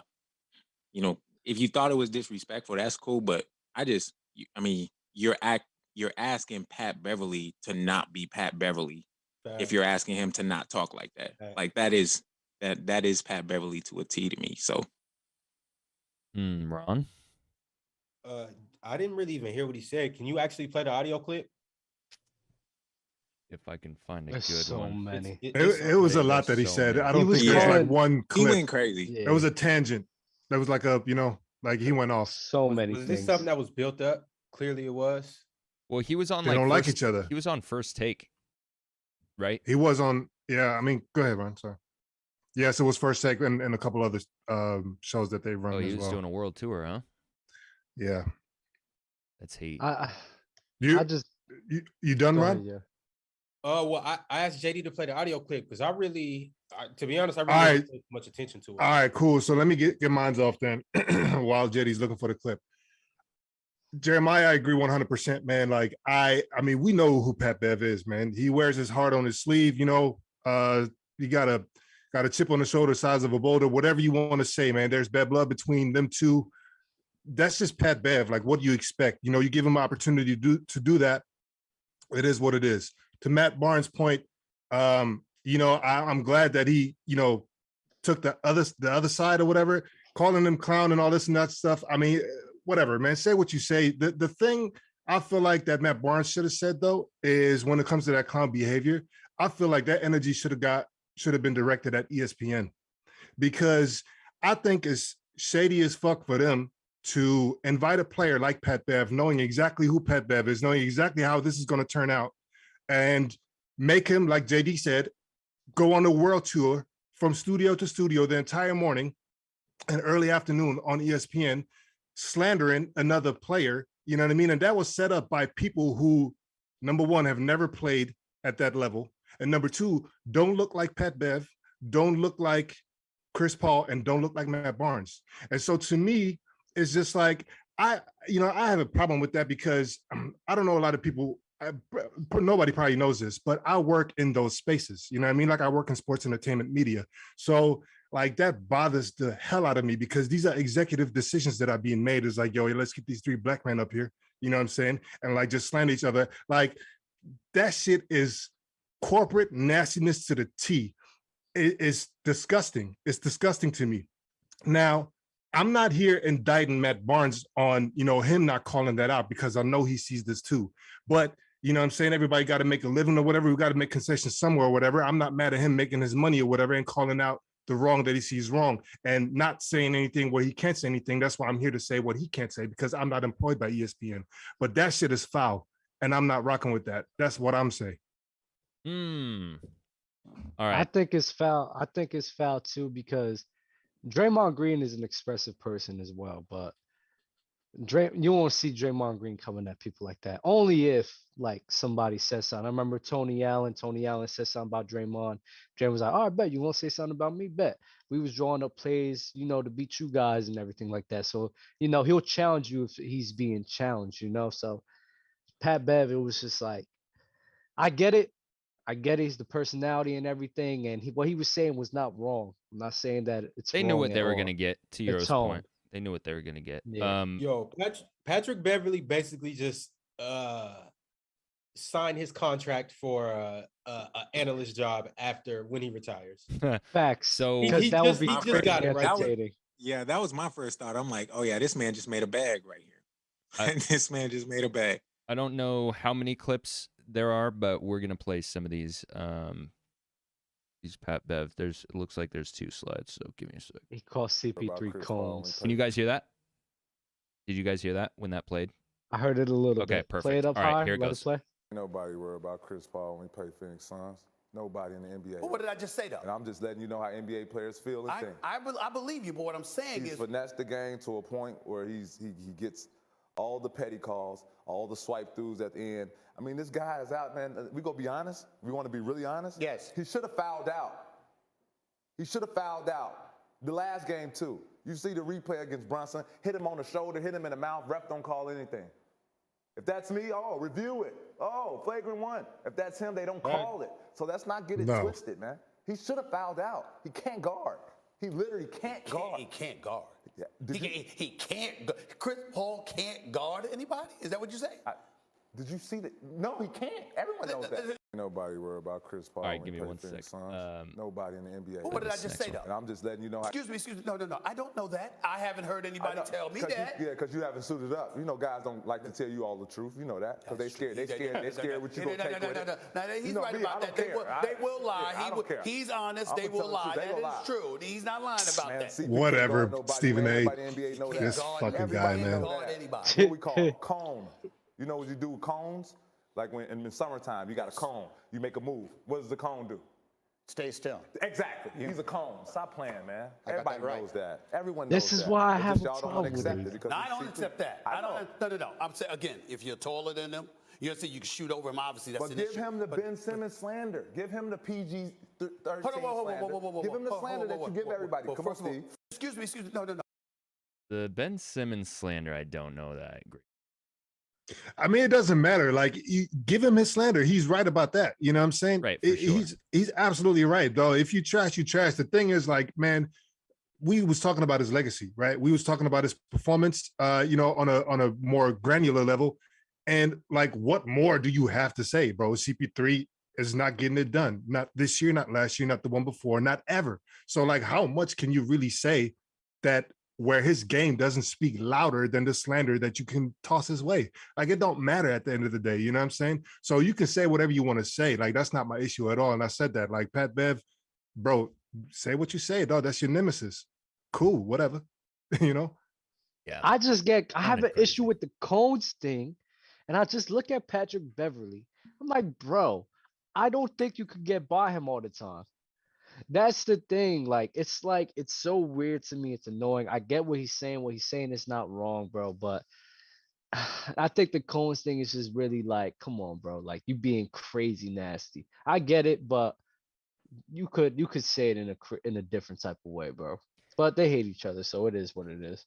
All right, we have a versus, and then I want to bring some people up for Q&A. So, chat, if you are not in the Discord, make sure you get in the Discord. We're almost to 1,100 people in the Discord, by the way. I think we're like 6 people away. Versus?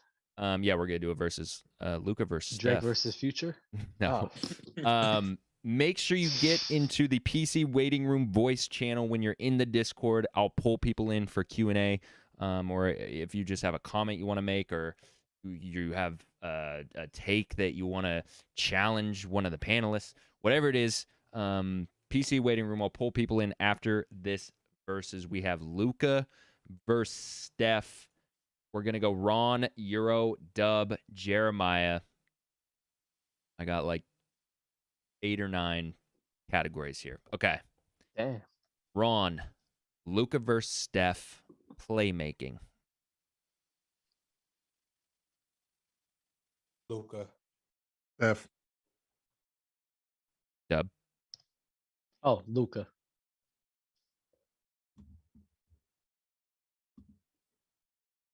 Steph. Rebounding. Luka. Just have one of us say Luka for the whole clip, Jay, and then just go to the next one when you edit this. I'm not editing this.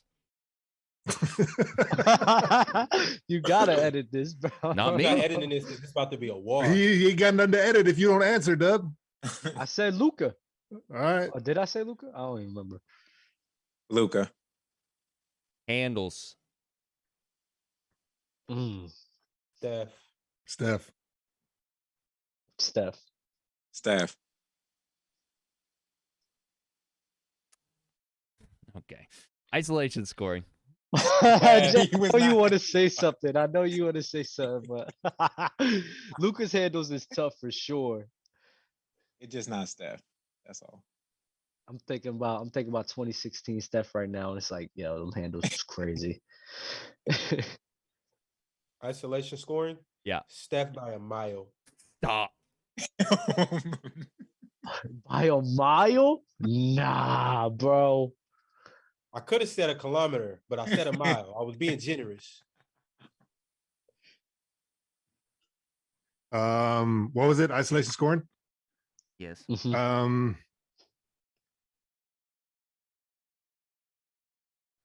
I'll go Steph. Luka. Luka. That's wild, Ron. 3. Why is it? You didn't say anything to Euro. Y'all He throws both is Steph too. wild. Y'all no, but you're saying Euro, is it by a mile? No. Okay. Hey, I can read live my with that. Read my lips. Unanimous MVP. So that makes you a better ISO score just because of that? unanimous MVP. Oh my Led- god. he's led the league in scoring before. We've seen Steph tap dancing for Hold years. on, we got How hurry. many years ago was that? Years. Is that 5 years ago now? Hold on, we gotta hurry up because And what did he do last year? You think he was a better isolation scorer last year than Luka is now? We'll get to this later. I got Also, Aaron Butta just donated through the super chat, said Ron, a kilometer is smaller than a mile. And that's what I'm why saying. it's the morons. I could have gave him some bail, but I wasn't giving him no bail.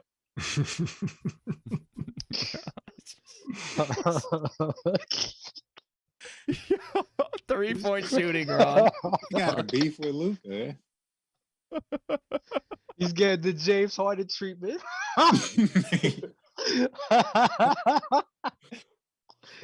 Oh man. What's the next one, Jay? 3-point shooting. It's on Ron.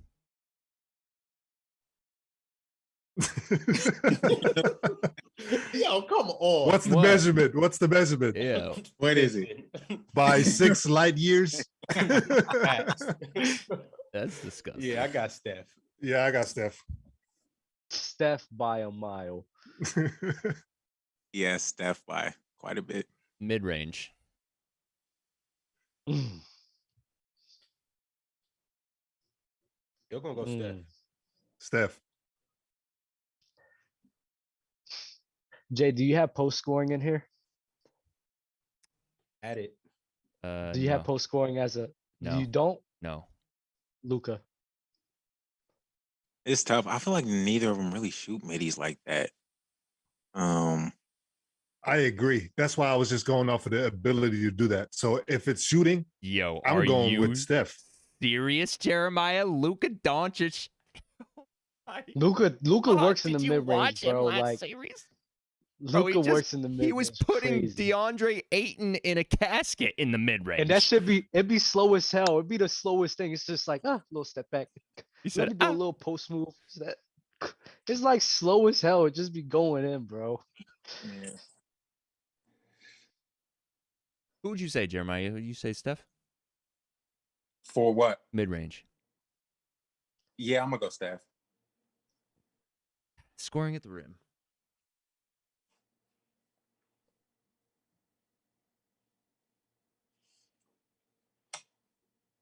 Yeah, give me Stephen Curry.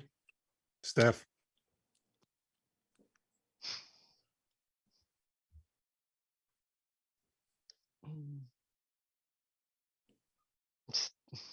Steph. I'm Jay, gonna that go was Luka. hard. I'm gonna go Luka. I feel like Steph's a more creative finisher, but I feel like Luka's just a more effective finisher. So I'm gonna go with Luka. Defense. Oh, this is bad, bro. Oh, I mean, this Stephen one's Curry obvious. has led the league in steals before, so by default, I'm going with Steph. I don't even want to answer this. They both don't I play defense like that. I really don't want to answer this, but Steph, whatever. I'll say Luka just cause. Yeah, I'm gonna go with Steph. In the clutch. This I'm one gonna be is real with this one. Give me Luka Doncic. Sample size disparity is nasty on this. What? Sample size disparity is nasty on this. I'm with you, Disparity? Nah. I'm with you. These 3 years he's been crazy, bro. You know Hermar is a peak. 3 years? Come on, man. 3 years is enough for me. Shit. I don't give a damn.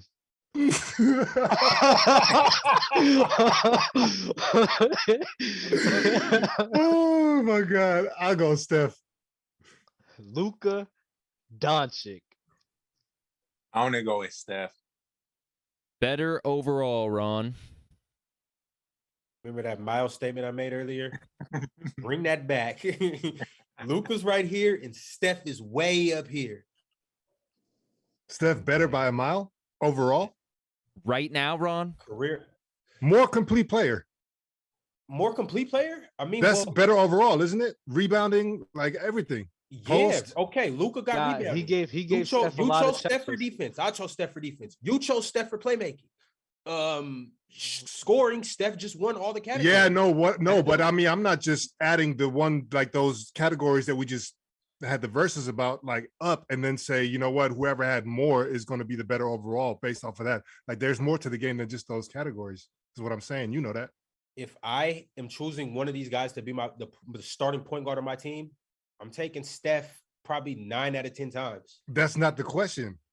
I'm taking Steph because he's better I overall. thought better overall was always just like in other words, just a better player.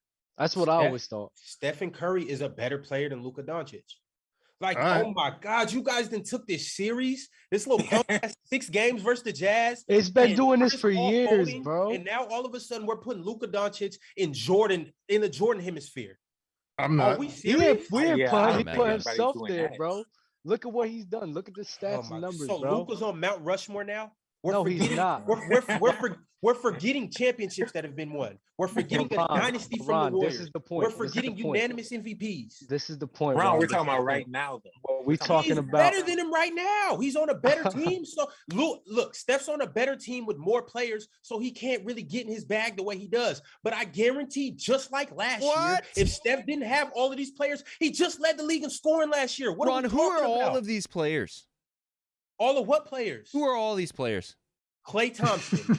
last I checked, he was in the top 75, right? Great Draymond shooter. Green, borderline top 75 player. Stop. Jordan Poole. Okay, I can agree with that. Jordan Poole, the most improved player in the NBA. I agree. Hold on, wait. I'm not done. Hold on. All-star this year, Andrew Wiggins. What are we talking about? Fluke. Who? A fluke all-star, It doesn't matter. He's played. Look. The Warriors have that 5 was fluky because he is dookie. Right Okay, Ron. The Warriors have 5 players averaging double digits right now. And that's all because of Steph Curry. Yeah, Steph Curry is the head of the spear, but at the same time, they have other options. Klay just was Game 6 Klay. Jordan Poole's been leading. He's led him in scoring a couple games. Andrew Wiggins is Andrew Wiggins. So I'm like, bro, the Warriors have a balanced attack. The Mavericks have to rely on Luka to score 30. Otherwise, it's a wrap. They're getting packed. Mars, you're a bozo. Last year, when Steph didn't have nobody, he led the league in scoring. That's for the playoffs. But then we caught the it regular empty season. stats. He had Jalen Brunson. He had Dinwiddie putting up good numbers and everything. Like, we're not going to sit here and act as if it was always Luka has to score 30 and they have to win. It wasn't like that the whole season. For the regular season. So Luka's better than Steph, and you guys are going to. I'm not even saying nothing. I'm not even saying that.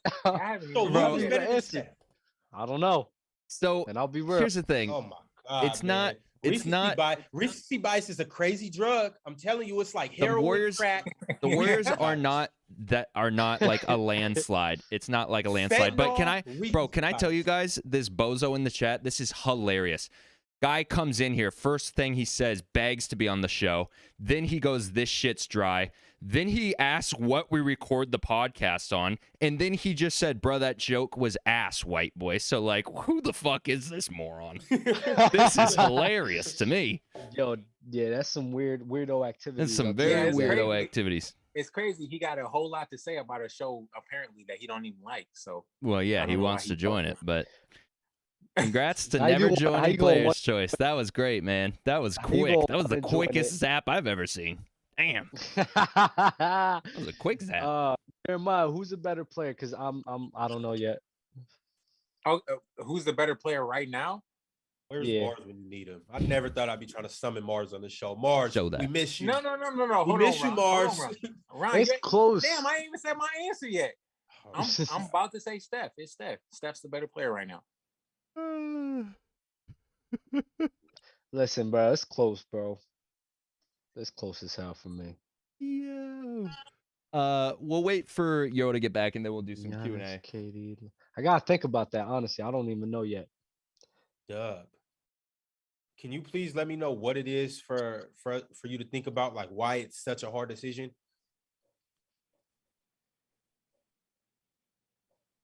Huh. We'll decide after the playoffs is over. It's like, no, I'm not gonna do that. I'll give Steph the slight edge though. It's not by a mile. I I give think Steph.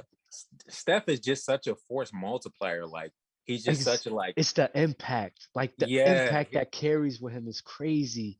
Yeah, that's he can score 25, have 6 assists, but he created, 55, 60 points for the team. You know what I mean? Like, just one of those dudes who, like you said, just such a high impact. It's hard not to feel like he's the better player right now to me. Mm-hmm. Everything you just said, Luka Doncic does too. Triple doubles, Luka- literally. Oh, he doesn't. Luka doesn't have the impact and gravity that Steph does. Yeah. I mean, that's the main thing. Oh, JD don't like that. What? You don't like that? You don't like that, Jay? What? Also, I can't He say not having bozo because I'm not black. That's what this guy just said. That's Yo, wild, that is bro. That's the heat. same dude. Yeah, that was heat. Yeah, this guy's wild, bro. Oh my god, that was amazing. Nah, but I'm with you. I'm with you, Jeremiah. Like that. It's like this. The impact. Luka has impact for sure, but it's like Steph, the free flowing offense that he's able to create with the Warriors. It's like, it's tough. Like it's tough. But if it makes it better, I think it's probably like 4 and 5. Yeah, I think their impact is just different. Like Lucas is more direct. Like he creates opportunities and then finds those as the playmaker on the team because obviously the offense is built around him. Where I feel like a lot of Steph can create 15, 20 points a night without even touching the basketball a lot of the time. Especially when Draymond's, kind of playing point guard or whatever, they're running their offense flowing, finding back cutters and stuff because people are coming off their man to come get Steph or something. So Nah, I for just feel sure. like his impact, his value, like as a playmaker, it has another level to it because he can score the ball himself and find the right man. He's a pretty good passer himself, but it adds that extra level. He don't even need to touch the ball to create opportunities for his teammates. Mm-hmm. Nah, I mean that's fire, bro. Like, I think Steph will probably I'll put him 4, and then I'll put Luka 5. Yeah, I'm with you. It's close. It's Mhm. definitely close. I'm with you. Wait. In the NBA? Oh, for sure. So where's Jokic? Oh, he's 6. Oh no! You lost me. No. I'm telling you, recency crack it's gonna take y'all over. Yeah, he's all 6. right. Hey, I know y'all done seen them crackheads when they be missing it. Yo, you- They be having the I'll be crackheads on their face more and all that. comfortable. I'm telling you, I'll be all more right. comfortable building my team around Luka than Jokic. Dub, Then your body Jokic- gonna wilter up and your teeth gonna fall out. I'm telling you, smoking that- I'm sorry. I don't Smoking that care. recency I'm stuff. sorry. I mean, I feel like, okay, Doug, we was talking about how the past few seasons, Luka has shown himself, even though he hasn't had a lot of success, he's shown that he is an elite playoff performer. That's what we were talking about Luka earlier. I feel like Jokic has that same thing. He hasn't had a lot of success, but he's been money in the playoffs as far as his individual play. Nah, not like Luka, bro. What do you mean, not like Luka? It's not Jokic like is Luka. below. It's Didn't he nowhere just near average Luka. like He's been in the 27, conference finals. 12, and That don't mean nothing, bro. I don't What do care. you mean that doesn't mean nothing? He did I don't it care before about Luka. He that. did it 2 years ago before Luka did. And on Okay, top of you that, had Jokic, Jamal Murray. You had Jamal Murray balling out that year, bro. What are you okay, talking? in the Luka got bubble, Jalen yeah, Brunson in the balling bubble. out this year. Huh? Luka got Jalen Brunson balling out this year. To the gravity of Jamal Murray, bro. Jokic didn't have anything like Jalen Brunson this year. Oh no, for sure. I know. That's why he's 6. It's 4, But 5, how's he 6. not- I just can't get with him being My behind thing is, Luka. I base a lot of this off of like all my rankings is based off who I'm taking over to build a championship team with. I'm sorry, like I guess the main knock with Jokic is like I don't care for my big man to play make like that. Me personally, I just don't care. I want my big man to. I'll probably put Embiid over Jokic as well. I want my big man to score and defend at a high level. That's what I want. So I could find a point guard to replace that playmaking factor. It is what it is for me. So who's number 3? LeBron. Whoa. not- LeBron's better than Steph, Luka, and Jokic right now. It's not 2012. Yes, LeBron's still better. Right now? LeBron had a terrible supporting cast, bro. He had a terrible lineup. I'm not gonna look at him at anything less as a player when he literally showed me that he could still play at a high level. Dude dropped like 30. What he dropped 30 something? He dropped 38 and 8 or something like that. Yeah, I don't it even was know numbers something like Yeah, that. he was averaging a whole bunch of numbers. Yeah, you right about that. He's still. I felt like his impact wasn't close to any of those other 3 dudes we just named. No, Steph, Luka, Bro, Jokic. y'all underrating how bad that supporting cast is. Like, there's no defense. There's only so much a guy can do playing in a crazy Western Conference if your team cannot play defense, especially if you got guys in and out of the lineup, bro. If Russell Westbrook and AD was healthy, bro, they make the playoffs. I'm with you there. I don't feel like I'm underrating LeBron James' supporting cast. I feel like the Lakers were trash this year, but I feel like the Jokic's supporting cast wasn't much better. I'm just basing it on how much were they able to elevate those guys around them. I feel like Jokic did. I feel like there is really neck and neck as far as how much help each guy had this year. And yeah, Jokic's team was, took a game off the Warriors in the playoffs, and LeBron didn't even make the play-in. I would have rather had the Nuggets supporting cast than the Lakers. I mean, I might agree with you, but it's not. It's close. It's not. Nah. The Nuggets wasn't playing with who's the Nuggets second best player. But Aaron this is Gordon, this is the thing that the Nuggets do. The Nuggets do a very good job of building their players up, and even though they're not really That's big Jokic, names that though. everybody else. That's Jokic's You're gonna impact. get. That's Jokic's impact for the Nuggets. Yes, bringing up their players. Role players play above their head. Yes, that's Jokic's I'm impact on the game. I'm not giving credit for the Denver Nuggets who sit here. How the hell did he make Bones Highland competent or Fred competent? Like, what does he do? What does his game bring to make those guys? Like, I'm sorry. Like, I think the Nuggets just do a very good job at bringing up their players. They built a young core. They brought that young core up together. It wasn't what Jokic, young core? Nuggets. Who?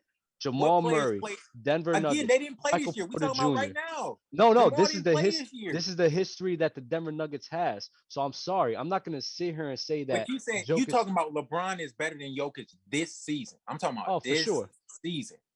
Okay, so Jamal Murray didn't play. Oh, you talking about and I hate this. If we do the based off of this season, then yes, it's a completely different list. It's a completely different list. But we're talking about. I mean, doesn't who the best players are fluctuate some? Like, you don't get to live on this. I feel like a lot of people have that same mindset. I just feel like you don't get to eat off of the resume or the job you had 2 years ago. Like, you need to be updating your resume every season. The last time that LeBron had like a high impact, really good team level season, we're talking about when he won the championship in 2020. Mm-hmm. Okay, which you was forget 2 years in ago. 20 like in how, 20 why is he in getting 2021 he did 2 years ago? It's not that in 2021 They was a first. I think they was a first seed. LeBron was getting MVP nods. Then injuries started getting in their way, and that's really what really held them back. They could have easily won a championship last year, or even competed if, barring injuries. So that's what happened last year. This year, it's almost the same thing. Injuries was a huge factor for the Lakers and them struggling. So it's kind of hard for me to look at LeBron James in a different light. Because if I sit here and say, all right, LeBron, if I put you, let's say if I put LeBron James on the Boston Celtics, I swear to God, they're probably going to win the chip. Here comes a surprise guest. I mean, I would agree with you that. I mean, but to me, that's a case for Bron being better than Tatum, which I agree with. Not Tatum, but it's just, I mean, that's just it for me. Like LeBron, like I think a lot of people have their opinion skewed on LeBron due to the support that he was and the team that he is around him. I think if you surround LeBron with the competent pieces, bro, it's probably going to make it to the chip again, bro. There's nothing that showed me different. I mean, I'm with you. I don't think he's washed. Or JD, I think you're trying to say something. I was just gonna say Mars. Dub, I need to ask you multiple questions. Oh, Mars, hello. Mars. So obviously we know KD at 1 is cap, but we'll let that one slide. Can you please enlighten me on how Luka is better than Jokic? Luka's better than Jokic? Yeah, can you just enlighten me on I just said my reasoning. No, that was LeBron. We were talking about LeBron. LeBron at third. No, I said Jokic. I said for Jokic, I don't care for my big man to sit here and play make like that. I want my big man to score and defend at a high level because I think that's the most important in playing that position. So when I got a guy like Luka Doncic, where he's a high level scorer, high level playmaker, he could rebound at some level, but I don't really care about rebounding. They both have impact in making the pieces around them, better. And Luka's just a hands down better playoff performer. I trust to build my team around Luka more than Jokic. So because he does something that makes him worse. You said what? So because Jokic does something that you don't care for, that makes him a worse player. No, it's just I don't value it. I think he's a great player in so the then NBA. Why do you have Jokic over Embiid? Why do I have? No, I just I regarded that as well. I think I might have Embiid over Jokic as well. So you have so Jokic is 6, but now with Embiid that's 7, and then if you bring back Kawhi healthy, Jokic is 8. He could possibly be 8. Yeah, that's cool. Yes. It's not a knock on Jokic's talents that I have other players better than him. Why is it a knock? Why is it knock that I put him that line when there's just people, in my opinion, that are better? I respect the talent that he brings. LeBron makes no sense. Like, I don't know what you've seen from LeBron to justify that, but I'm not going to argue about LeBron because I don't care enough. KD, I disagree, but cool, okay. You can live with that. Giannis makes sense, 100%. Steph is debatable, but I won't argue with it for the sake. Luka, LeBron make absolutely no sense to have over Jokic. I don't know how you can watch what Jokic has done this season, even last season, even the season before, making the conference finals. Last season, top 2-3 seed before Jamal Murray goes down. And then you're going to tell me LeBron, who's been a 7 seed, missed the playoffs, won a title, and then missed the playoffs again the year before that. So you said more to show he's better. And this is the thing. This is the thing that you're doing. You're looking at. You just mentioned 7 seed. So now you're looking at the team success and not the individuals players' talents. That's not what I'm doing. You said 7 seed. Hold up. You said 7 seed. I just told Jeremiah there was a first seed. LeBron James was a favorite to win the MVP. So LeBron James, when all the pieces was around and everybody was healthy, bro, he was still one of them guys. He was still debatably the number one guy. Not this season for sure, but we talking about last year. Yeah, that's so being a favorite to win MVP means something. But Jokic has won back-to-back, but he's still 8th. No, that's fine. Jokic is playing phenomenal. So then why are you bringing up LeBron MVP James more? Favorite if Jokic has been back-to-back? Because I'm putting this in. I'm trying to remind you. I'm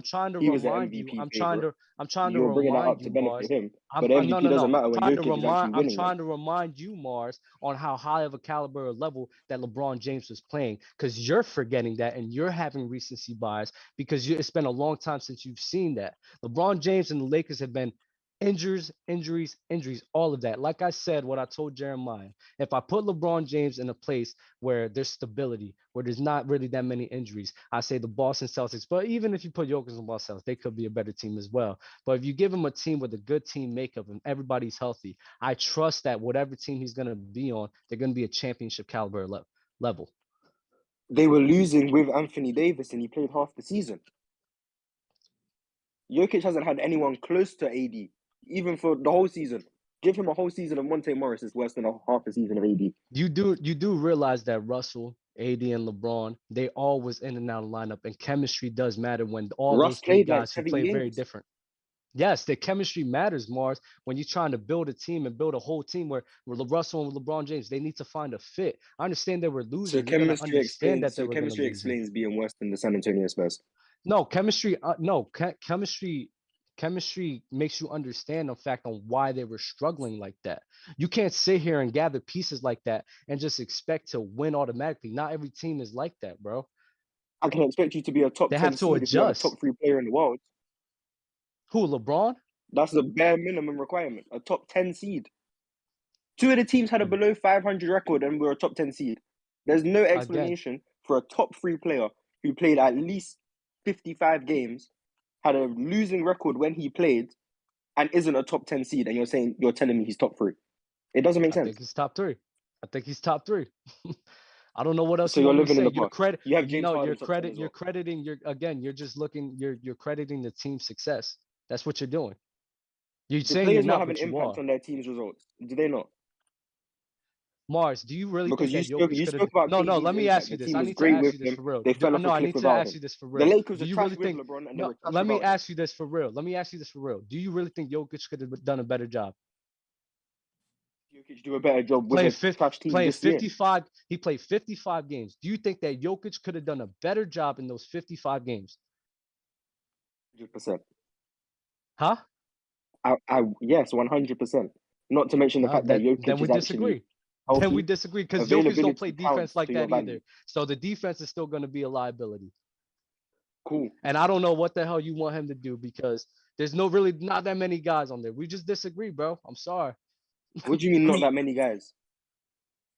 On the Lakers? Westbrook, elite cutter. Jokic is going to find him for days. Malik Monk, he can shoot. Taylor Horton Tucker can select. Malik Monk was playing well with LeBron James. What are you talking about? LeBron. So how better is he going to become with Jokic? Huh? How better is Malik Monk going to play with Jokic if he was playing well with LeBron? Yeah, if Malik Monk plays well with LeBron, he's going to play well with Jokic. Russell Westbrook, he's going to be a solid player around Jokic. He can cut to the rim. Jokic doesn't need shooters like LeBron does. So for you to say Jokic isn't doing this on the team, it just goes to show that it's harder to build around LeBron. But and the LeBron's not at that age anymore like he was defense, even in 2018 where he can carry Lakers, a bad team. He needs a perfect situation. I'm seeing with Jokic. the Lakers He doesn't need a perfect offense, situation. Mars. He's just that good. It was the defense and the injuries which was the main issues of that team. And you Their even offense said wasn't this. good You even either, alluded to this.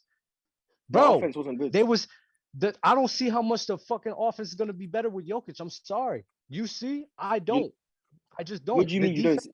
The Nuggets had a bottom 5 offense. All right, bet. Jokic We'll say that the offense gets better, right? What do you mean you don't see how the offense is better? Let's say the offense gets better, right? Do you think that the defense gets better or worse? Do you think that defense gets better or worse? With Jokic? With Jokic instead of LeBron? Yes. At worst, it stays the same. All right. At worst. I got to take a piss. Because now you're capping. Now you're capping. I mean, I don't really see an issue with it. There is no way. Mars, no one agrees with Dub that LeBron and Jokic are equal defenders. I was with you the whole time, Mars. Mars, you want to stay with us for Q&A? I'm going to start bringing people in here. Yeah, I can stay. Mars, why aren't you here? This is super confusing to me, man. I've seen you in the chat since we started. Because obviously it's like 5:45 in the morning, so I didn't want to be hella loud and wake up anyone in the household. But I mean, you soft spoken anyway. You would have. Yeah, that's crazy, bro. You just out here now. I mean, I could tap in, rocking with us like this, man. He was in bed. I am crazy. In my bed you right now. might not have known that he was gonna stay awake for this, but here, let's get in Philly in here. Mars don't love us. Bro, I don't blame him at all for not joining. I've been watching. That's love. Yeah, that's That's good enough for me. Being up at 5:40 a.m. is insane. Yeah, that Exactly, is. it's commitment. Philly, I've seen better commitment. I can't believe this. Wow. I cannot believe this. Philly, can you hear us? Yeah, I think Philly's been in here for a minute, so might not even be their setup. I think Tatum's been here for. Yo, Tatum, can you hear us? Yo, yo, yo, yo, yo. I love when people do that. Oh, there we go. Yo, yo. Hello? What's up? Can you hear us? Yeah. Can you hear me? Yeah, what's good, bro? I just want to address Dub for a second. Because Is you movie Dub on is top left? quite inconsistent Mm-hmm. with his argument and, well, his arguments in general. And I don't get how he can, like, say LeBron is better just because he is. But then, and he, like, completely disregards, like, team success. But then the only reason he picks Jimmy Butler over DeMar DeRozan or Paul George is because he believes that Jimmy Butler like brings more team success. Like because of Jimmy, there will be more team success, and that's his reason. So it's quite inconsistent, and I just think you need to either stick to the argument that Dell does, which is he's better because I just think he is, and there's nothing you can say to change my mind, or you're on Mars' side and you stick to team success and how you impact. Like you can't be in the middle because I think like it's just. So I think that's why you get too much hate, Dub. Like I respect you, but no, it's I cool, think it's that's cool. why you get too much hate. When I mention Jimmy Butler all the time, I don't be like, oh, they won 50 games and none of that. I say all the time, when it comes to the talent level between all of those guys, I always say this. It's very close. Very close. DeMar DeRozan, very close because offensive side, he probably got Jimmy, but defensive side, Jimmy has DeMar. Paul George, the only thing I give an edge on for Paul George is the scoring ability, but that's it. Then I look at it like this. When it comes to who do I want in my corner to deliver a championship for my team, to who do I believe when the moments get tough, that's why I'm picking Jimmy Butler over those guys. Has nothing else to do with that. That's why I want him on Miami over those guys because I trust when the going gets tough, Jimmy's just gonna deliver. But Dub, you got to understand that same argument you used, we can all agree that LeBron, or I think we can all agree that LeBron, Luka, Jokic, their talent level is around the same. Okay. So if the talent level is around the same, just like Jimmy, DeRozan, and PG, right? If the talent level is around the same, then you have to go to team impact. And you cannot tell me you can't tell me I have to go to that because that's not what more I'm than going half to. the season. Mm-hmm. You can't say with AD playing more than half the season and Russ playing 70, 80% of the season that LeBron is a top 3 player and he somehow could not have a winning record. Like I remember last year, you and Shaq and Lowe slandered Steph because he missed the playoffs and lost to the Grizzlies. But Steph had, when Steph played, he had a winning record that if he didn't get hurt, they would have finished either the 4 or 5 seed in the West. And you all slandered him and were saying Steph isn't that guy. And none of you last year would have said Steph was a top 3 player. And you have even said, and I didn't even want to talk about this until Mars. That was even the main reason I came up. I wanted to ask you how you've never thought that KD was better than Steph. That was why I came up. Because if you look at team impact, even if you want to say Steph has been lucky on the teams he's been on, the proof is in the pudding. Steph wins, KD doesn't. So, like, I don't know how you can choose team impact to support your argument in one sense, but then talent in another, you know? Yo, you gotta keep it to a minimum word count when you're talking. You have said a lot. Nah, he was so spitting. I'm address. I'm gonna address the Steph. Thing about last year. Steph and Mavs was still a top 5 player last year. He just definitely was. Yeah, KD, Giannis, LeBron. I think James Harden was in that mix, and Stephen Curry. So Stephen Curry was still a top 5 player in my eyes. So even though maybe I did get on him for that, at the end of the day, I still thought he was a top 5 player. Then you mentioned the whole LeBron James, AD playing 55, 50 games or something. There's a lot of games that LeBron and AD didn't play with each other, so we have to account that as well. We have that going for ourselves. And LeBron James, you said close to the talent level of Jokic and Luka. I don't care what y'all say. LeBron James is a better defender than both of those guys. Yo, what? He is. How? He definitely is. How? I think Shaq showed me this little thing. There was like defensive metric numbers that people look into. I'm just looking at it like this. If you put LeBron James in a defensive system, let's say the Milwaukee Bucks, there's not going to be any question about LeBron James's defense.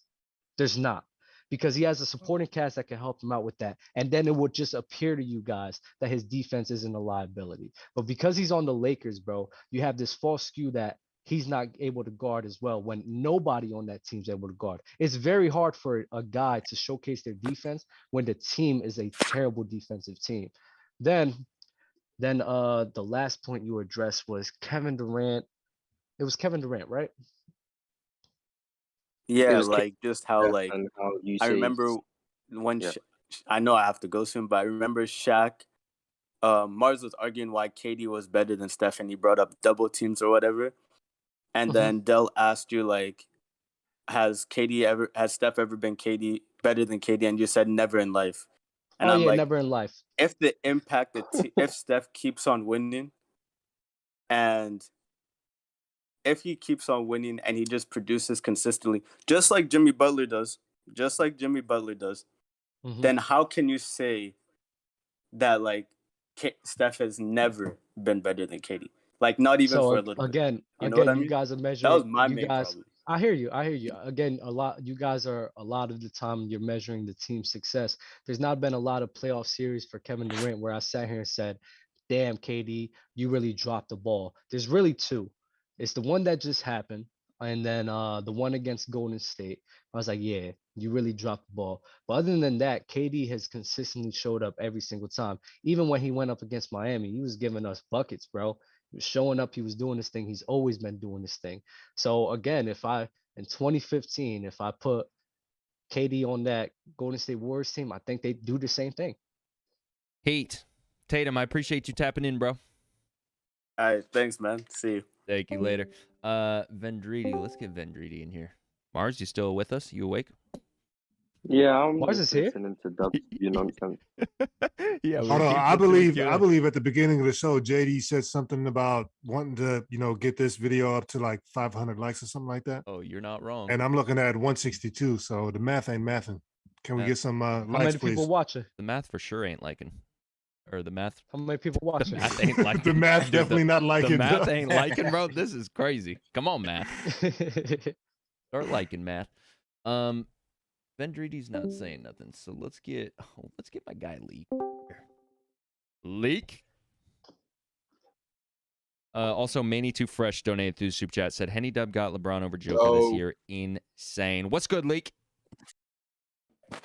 Hey, so first of all, Dub, you are bugging. What the hell? This LeBron over Jokic stuff, stop it. LeBron has not, I have not seen LeBron play on-ball defense since he left Miami. So let's stop with this. No. 2020 Lakers? You said what? 2020 Lakers, he wasn't playing D? No. No. Come on. No. He was. Okay, that's cool. But my question though, I know this is kind of late, like very late. I don't even remember how long ago this was, but the most improved player stuff. How do y'all feel about Ja Morant winning that? Because I don't think a player like Ja should have even been in that conversation at all. Good question. Because of like the tier of player he is. Like he wasn't like, I feel like Darius Garland and Jordan Poole should have just had a way higher, been in that category way more than Ja. to me. Yeah. We talked about this a little bit, and it was definitely around the time that they announced Most Improved. And I think we might have actually talked about it before also. So I think we've touched on this a couple times. But there is a conversation to be had for and against. So on both sides of the coin with Ja Morant and the MIP conversation, because his jump, when you go and look at his numbers, is ridiculous this season.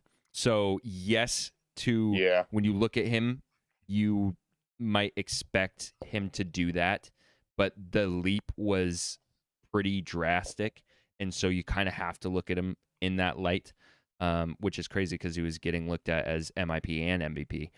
Right. And then right, which is why that's crazy to me. Right. Same with Jordan Poole in Garland, obviously. But I think that Ja Morant had the biggest leap in terms of numbers from those guys. I just don't like the just number stuff. Like, I think everybody knew that Ja was going to be like that dude. Like, he was going to be a future MVP candidate, all-star, all-NBA type player. Nobody in their right damn mind thought Darius Garland was just going to go from what he was last year to just all-star buckets every game. I don't But isn't that think different to improving? Go That's ahead. more about being a, Go ahead, that's more about being a breakout player. And if you're just talking about simply improvement, even like let's use Luka as an example. His rookie year, he averaged 21, and then he jumped up, averaged 28, 8, and 8. Even though we all saw in Luka's rookie year what he could become, he still had to improve to become that. So I can't. Did he win Most Improved? Someone who He didn't. No, he was in the running. Inconsistency that I He hate. came out second, I think. But I just think if we're talking about simply improvement, Ja Morant obviously has a case. But I think what you're talking about is a surprising player or a breakout player, someone you didn't see coming. Who Right, took but a when I think most improved, it's like when Pascal Siakam won that shit. Like, who the hell in their right mind thought Pascal Siakam was just gonna blow up like that? Like, that's what when I think most improved, I think of a player that just had like a breakout, came out of nowhere season, and they just played really well. And like, I don't think about a future all-star when I think about most improved. Right. Well, that's also because you don't like, they do literally break out. And so they're having that leap that you didn't expect. And like with the Ja, it's kind of tricky because like some people were looking at him like, oh man, he kind of is that guy. But were you also expecting him to make this much of a leap? I mean, yes. I don't know how many people really were. I was.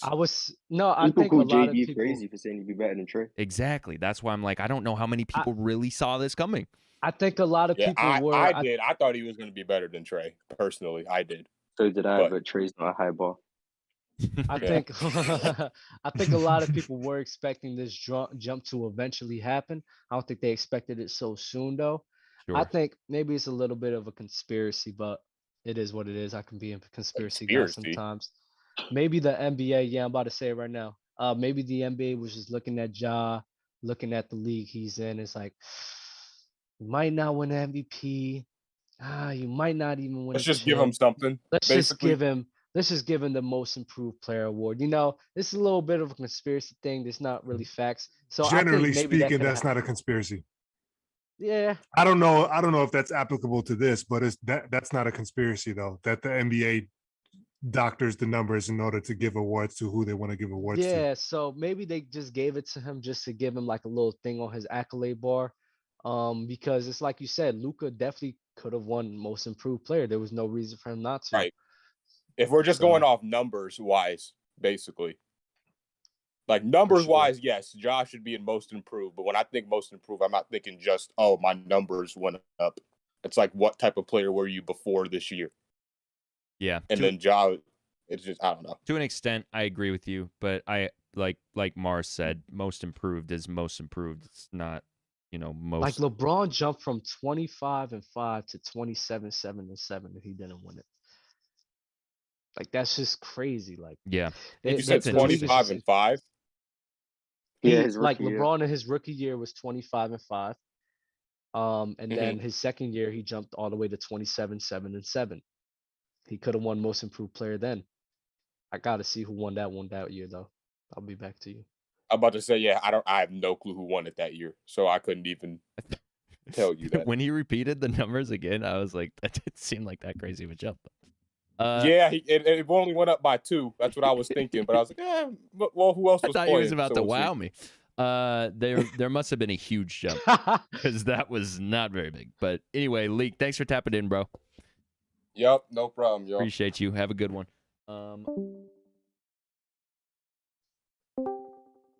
Yo, Desto.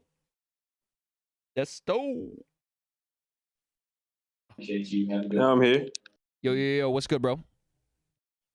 Hey, I appreciate y'all letting me get on. Yes, sir. Go Bobby Simmons. Go back to that point when we was talking about like some of the top 3 players in the league, and I think a lot of that has to do with some team success, like rankings. But I believe, like, especially when we talking about LeBron, you got to apply like a lot of context. Because I watch the Lakers a lot. Like, they're my favorite team. I don't think LeBron is still like the best player in the league and nothing, no shit like that. But at the same time, I don't think like some of y'all understand how truly bad that Lakers team was. Like they weren't like comparable at all to his skills as a player, and a lot of that affected how like the team like succeeded. I'm not saying Jokic had a great team at all, especially missing his best 2 players, but the coach was still there. He was a comparable coach, and the players, especially Aaron Gordon, the way he fed off Jokic was like an amazing fit. And the role players he was with, he's been with them for years, and like they fit him, and that's what helped him succeed. So I think like when you comparing players, you got to apply like some context at least. You can't just say, "Oh, his team sucked." Well, shit, nobody expected Russ to be this story this season, like just like stuff like that. So that's all I got to say. Mars. I mean, I don't think LeBron is like, even though he missed the playoffs, he's like out the top 10 or whatever. I mean, I just think there's players who have been ascending, whereas LeBron's, I think most people would agree he's descending. He's not as good as he once was. I also think if we're going to apply context of LeBron's team was bad, so I can't like hold it against him how bad like the team struggled even with him. I think we got to look at his stats with context as well, as in if his team was better, if AD was better, if Russ was better, does he still average 30 points a game? Which everyone's talking about as, oh, this proves that LeBron is still great because he's scoring this much. But does he score this much if AD is there? If Russ is putting up 20 a game? If AD is there, LeBron's not playing the 5, which was part of the reason why he was getting to the rim with so much ease, because he's going up against slower players. If you put LeBron at the 4, he's going against guys more his size who can match him a bit more. Maybe his efficiency goes down. So I think LeBron is still going. You can to look the at it rim in 2 different ways. though. Now you make a great point there, but at the same time, like if AD was there, they would have been good. They would have made the playoffs. Like they would have made the playoffs, and you would have looked at him in a different light. Exactly, that's what I'm saying. You looked at him. Yeah, I agree. I'm just saying there's 2 different ways to look at it. I'm not saying I didn't have LeBron top 5 going into the season, so this isn't new for me. But like nothing I've seen from LeBron has made me think he's a worse player. I'm having in pretty much the same spot I've always had him. The only difference is I put Embiid over him now. That's the only change I've really made.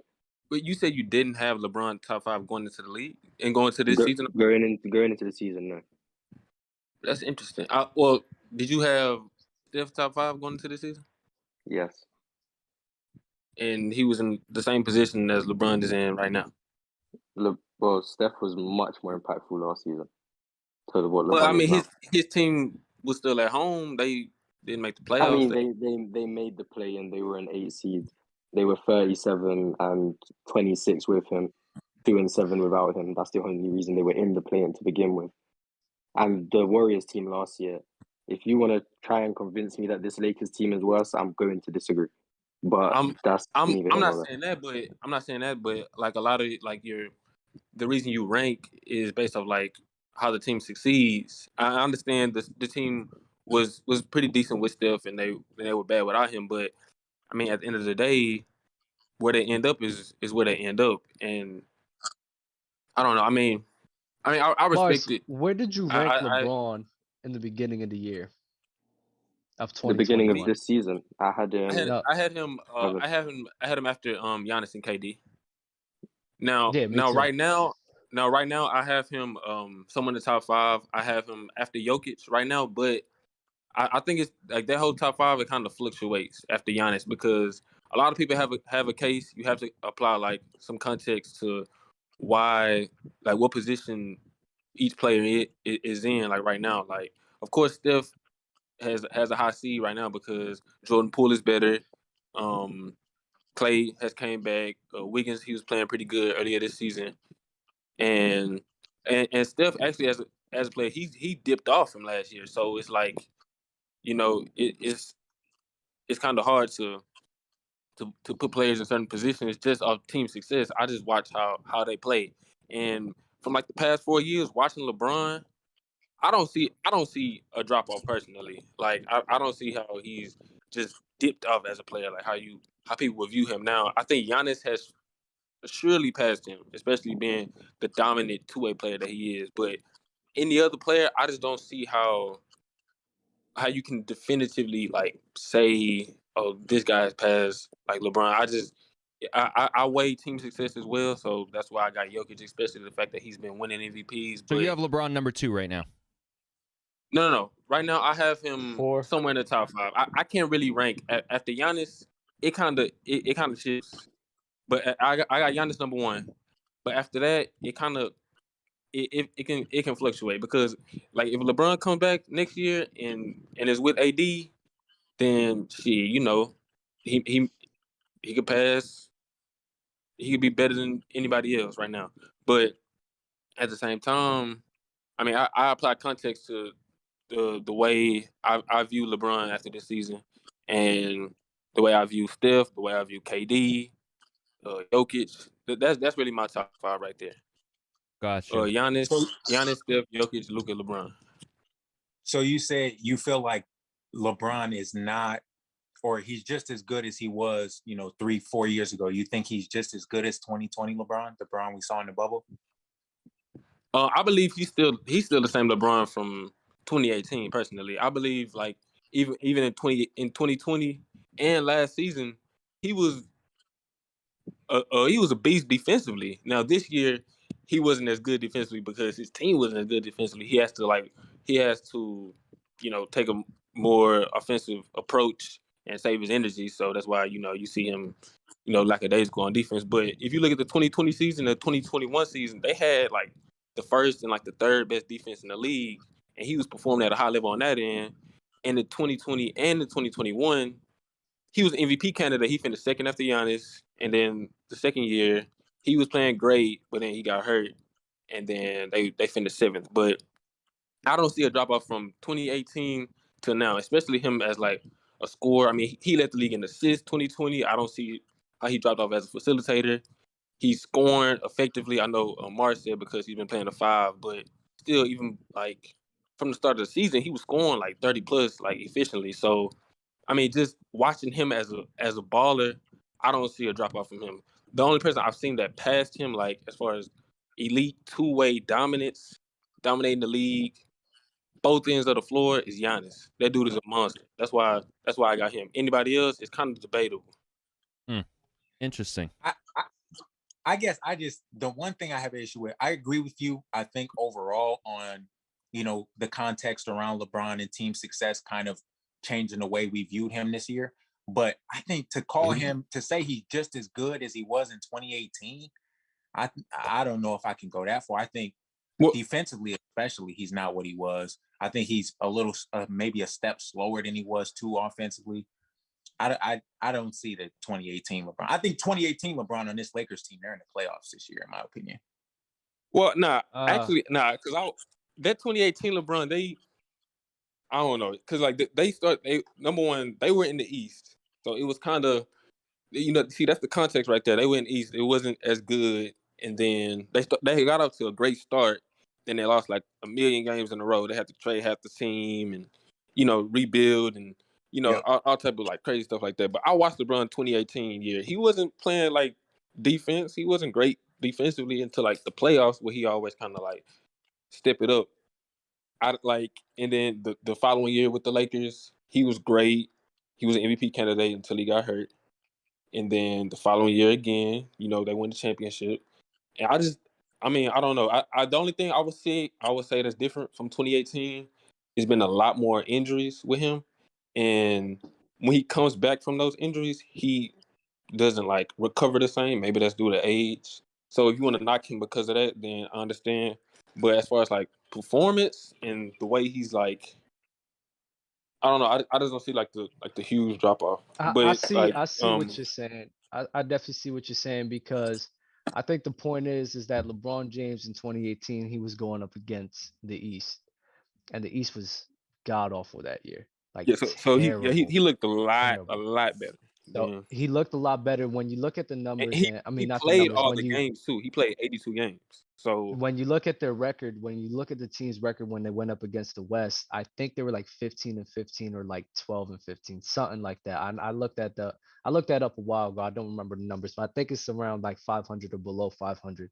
So the way I look at it is like, you know, if they matched up in the West, bro, they would have had a tough time going to the playoffs in damn selves that year.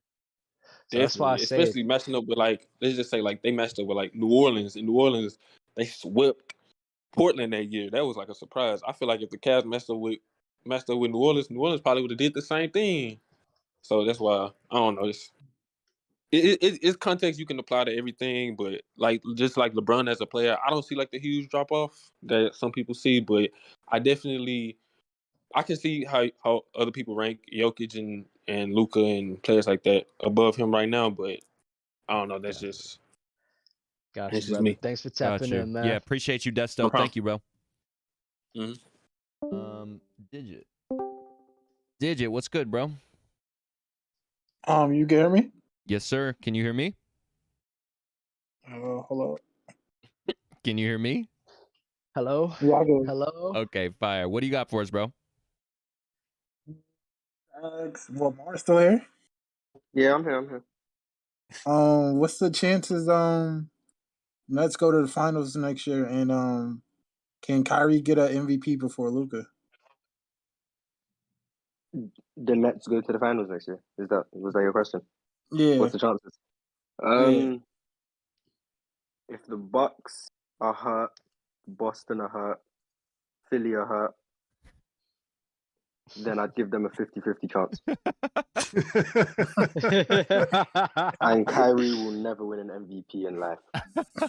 Yeah, I don't know where the MVP thing came from. But I don't know what's gonna go on with the Nets in the offseason, honestly, because the whole Kyrie situation, what's going on. So we'll see.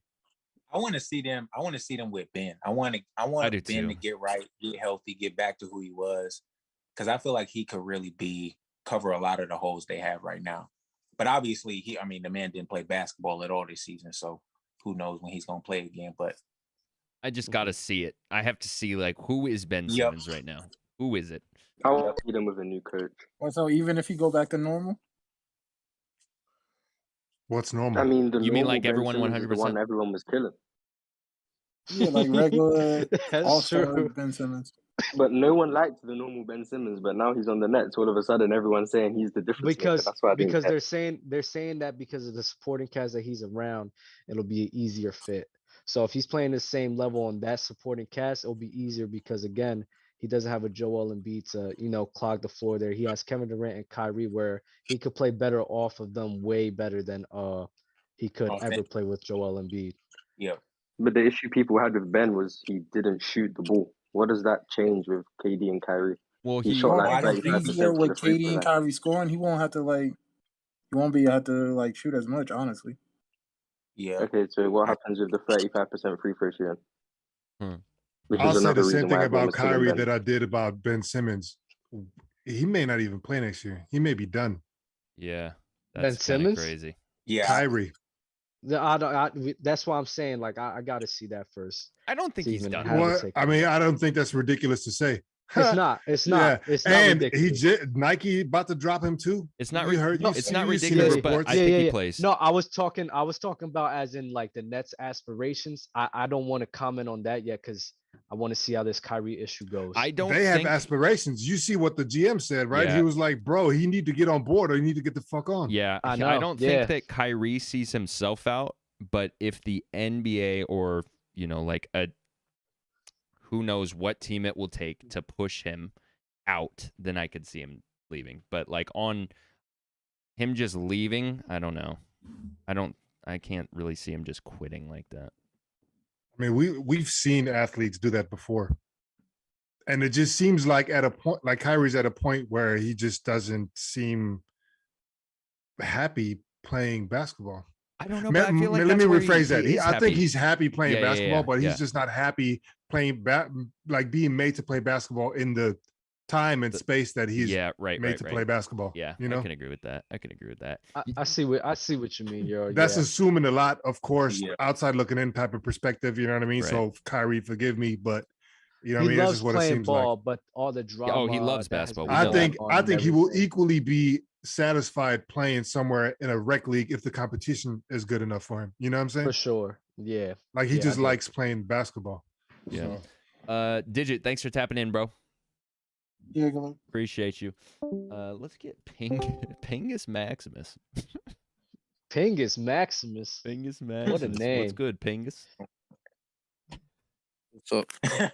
Yeah, Dingus, dingus. what do you got for us, bro? I was wondering how, like, no way to slander Curry, but like, in what possible way this year is Curry a better ISO scorer than Luka Doncic? I need to know this too. I need to know the answer to this as I well. need to know that. Who's he asking? Who are you asking? I think Euro's the only one who said it who's still up. I think Ron. Yeah, okay. Ron did too. I was looking at it, right. So like we don't define like the categories and what they mean to us in terms of like which way we go with the vote, right? So I'm just looking at it like what are the levels that Curry can score on in isolation against anybody. And so let's just say like, you like there's a pick and roll situation and there's a big, on an island stuck with Curry or whatever. Like I'm gonna take that over Luka. I don't care what it is. You know what I'm saying? That Curry is faster than Luka. Like he's just I have him as a better finisher, and I base that off of I think there was a stat where it was like either this year or last year where he's like the guard with the highest percentage in the paint. So, I just like Curry in that situation better ISO score. And then I remember what was that finals run? What year was that when they played the Cavs and they won, where Dellavedova was hounding them like crazy and he was really in his chest? Yeah, you know what I mean? And he was hitting all kinds of crazy like dribble moves or whatever. Barely needs any space to get his shot off because his release is number one, hair trigger, and number two is just quick as hell. So like he doesn't need any breathing room. To me, yeah, man. Like just I got Steph. Yeah, The only thing that Luka looking got at over it- him is post, but I don't necessarily look at that as isolation because you do got help coming fairly quicker than, let's say, Steph deciding to pull from 40. Did I say Steph or Luka? I You think said Luka. I did say Luka. Better have said Luka. Yeah, and you questioned Ron because he said by a mile it was Steph. Yeah. So yeah, I And I didn't say by a mile. Yeah, Like, this is I why just- I say I like your reasonings, Zero, and I like in my mind it's very close and it was hard for me to decide. But like your reasons, I'll never argue against your reasons because what you're saying is true. And Luka, he does what he does at a high level too. So it's like I don't think you could really go wrong with one or the other. But the way the Ron was just saying by a mile, I just could not get over that, bro. Yeah, I mean, I'm not going that far either. And I'm reading in the chat now, Steph doesn't break down the defenders like he hold on. Steph doesn't break down defenders, he just shoots over him. I mean, that's scoring though. Like we're not talking about breaking down defenses, we're talking about ISO scoring. So if you know what I mean, if you got a defender in front of you and it's you and him, Nah, like, you're gonna Yeah, like. so what do I'm you say sorry, about like, Durant? I'm gonna go with Hey, Steph. they're right with the scoring, like with the shooting, but like when you facing a guy who's scoring like that, bro, you have to overcommit.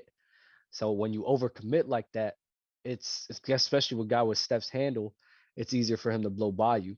So it's as a defender, bro, it's extremely difficult to try to match up with that in the ISO, because it's like I have to overcommit. When I overcommit, he's fast enough to get by me and everything with the handles and all that. He's shifty as hell. It's like that sounds like you're switching your vote. I'm not switching it. This is why it's hard for me to decide between the two, because Luka's just it don't matter. Like he's scoring. Yeah, I think some of the discussion is too they're like strengths as players. I feel like Luka, like ISO, is just more his game.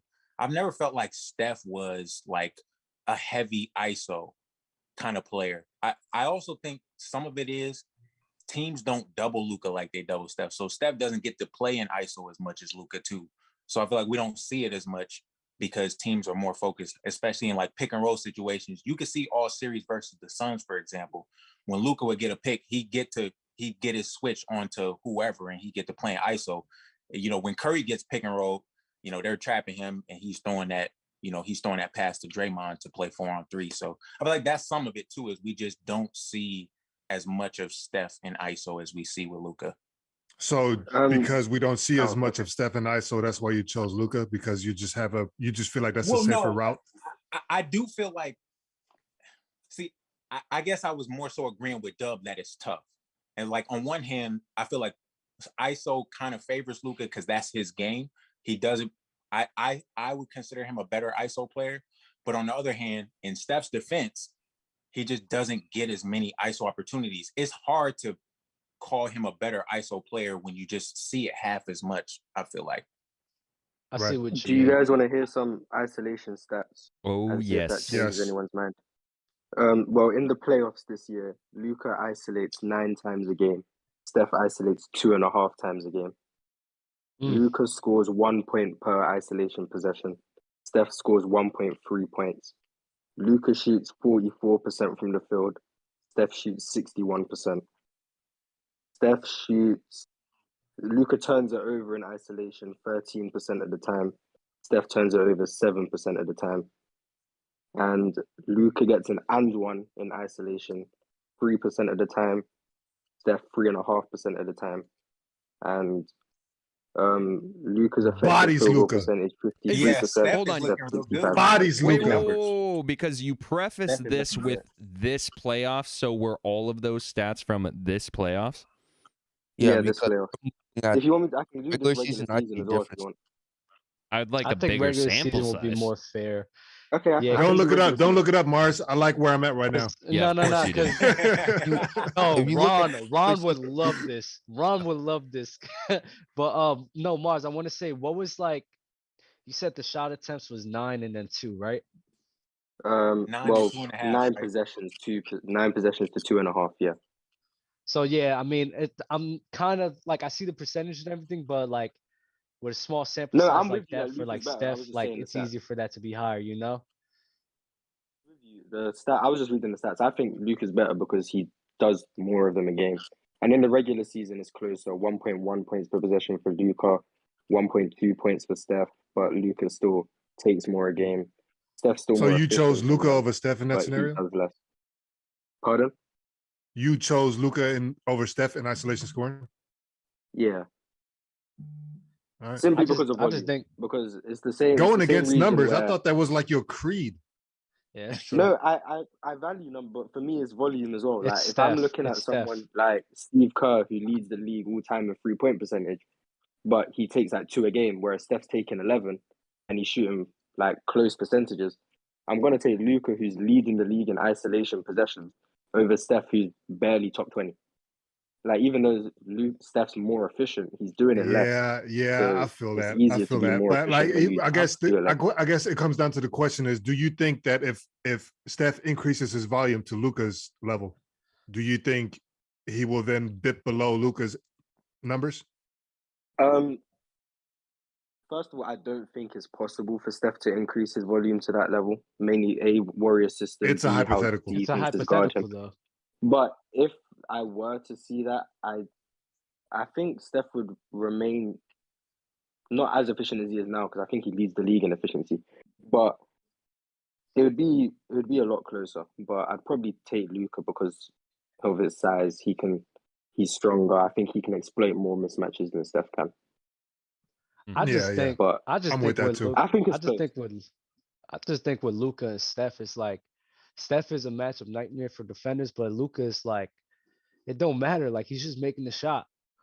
He don't got to do nothing crazy. He's just doing a little, hezzy pull up. He's making it over you. Do a hezzy, you bite on that. He goes around you. It's like Luka's slow as hell. You just got it, bro. It's just he can't.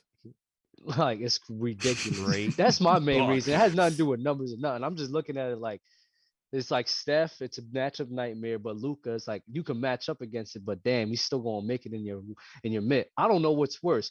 JD, what's worse? You play ball. I wish Shaq and Del were here. What's worse, getting mitted or just getting beaten?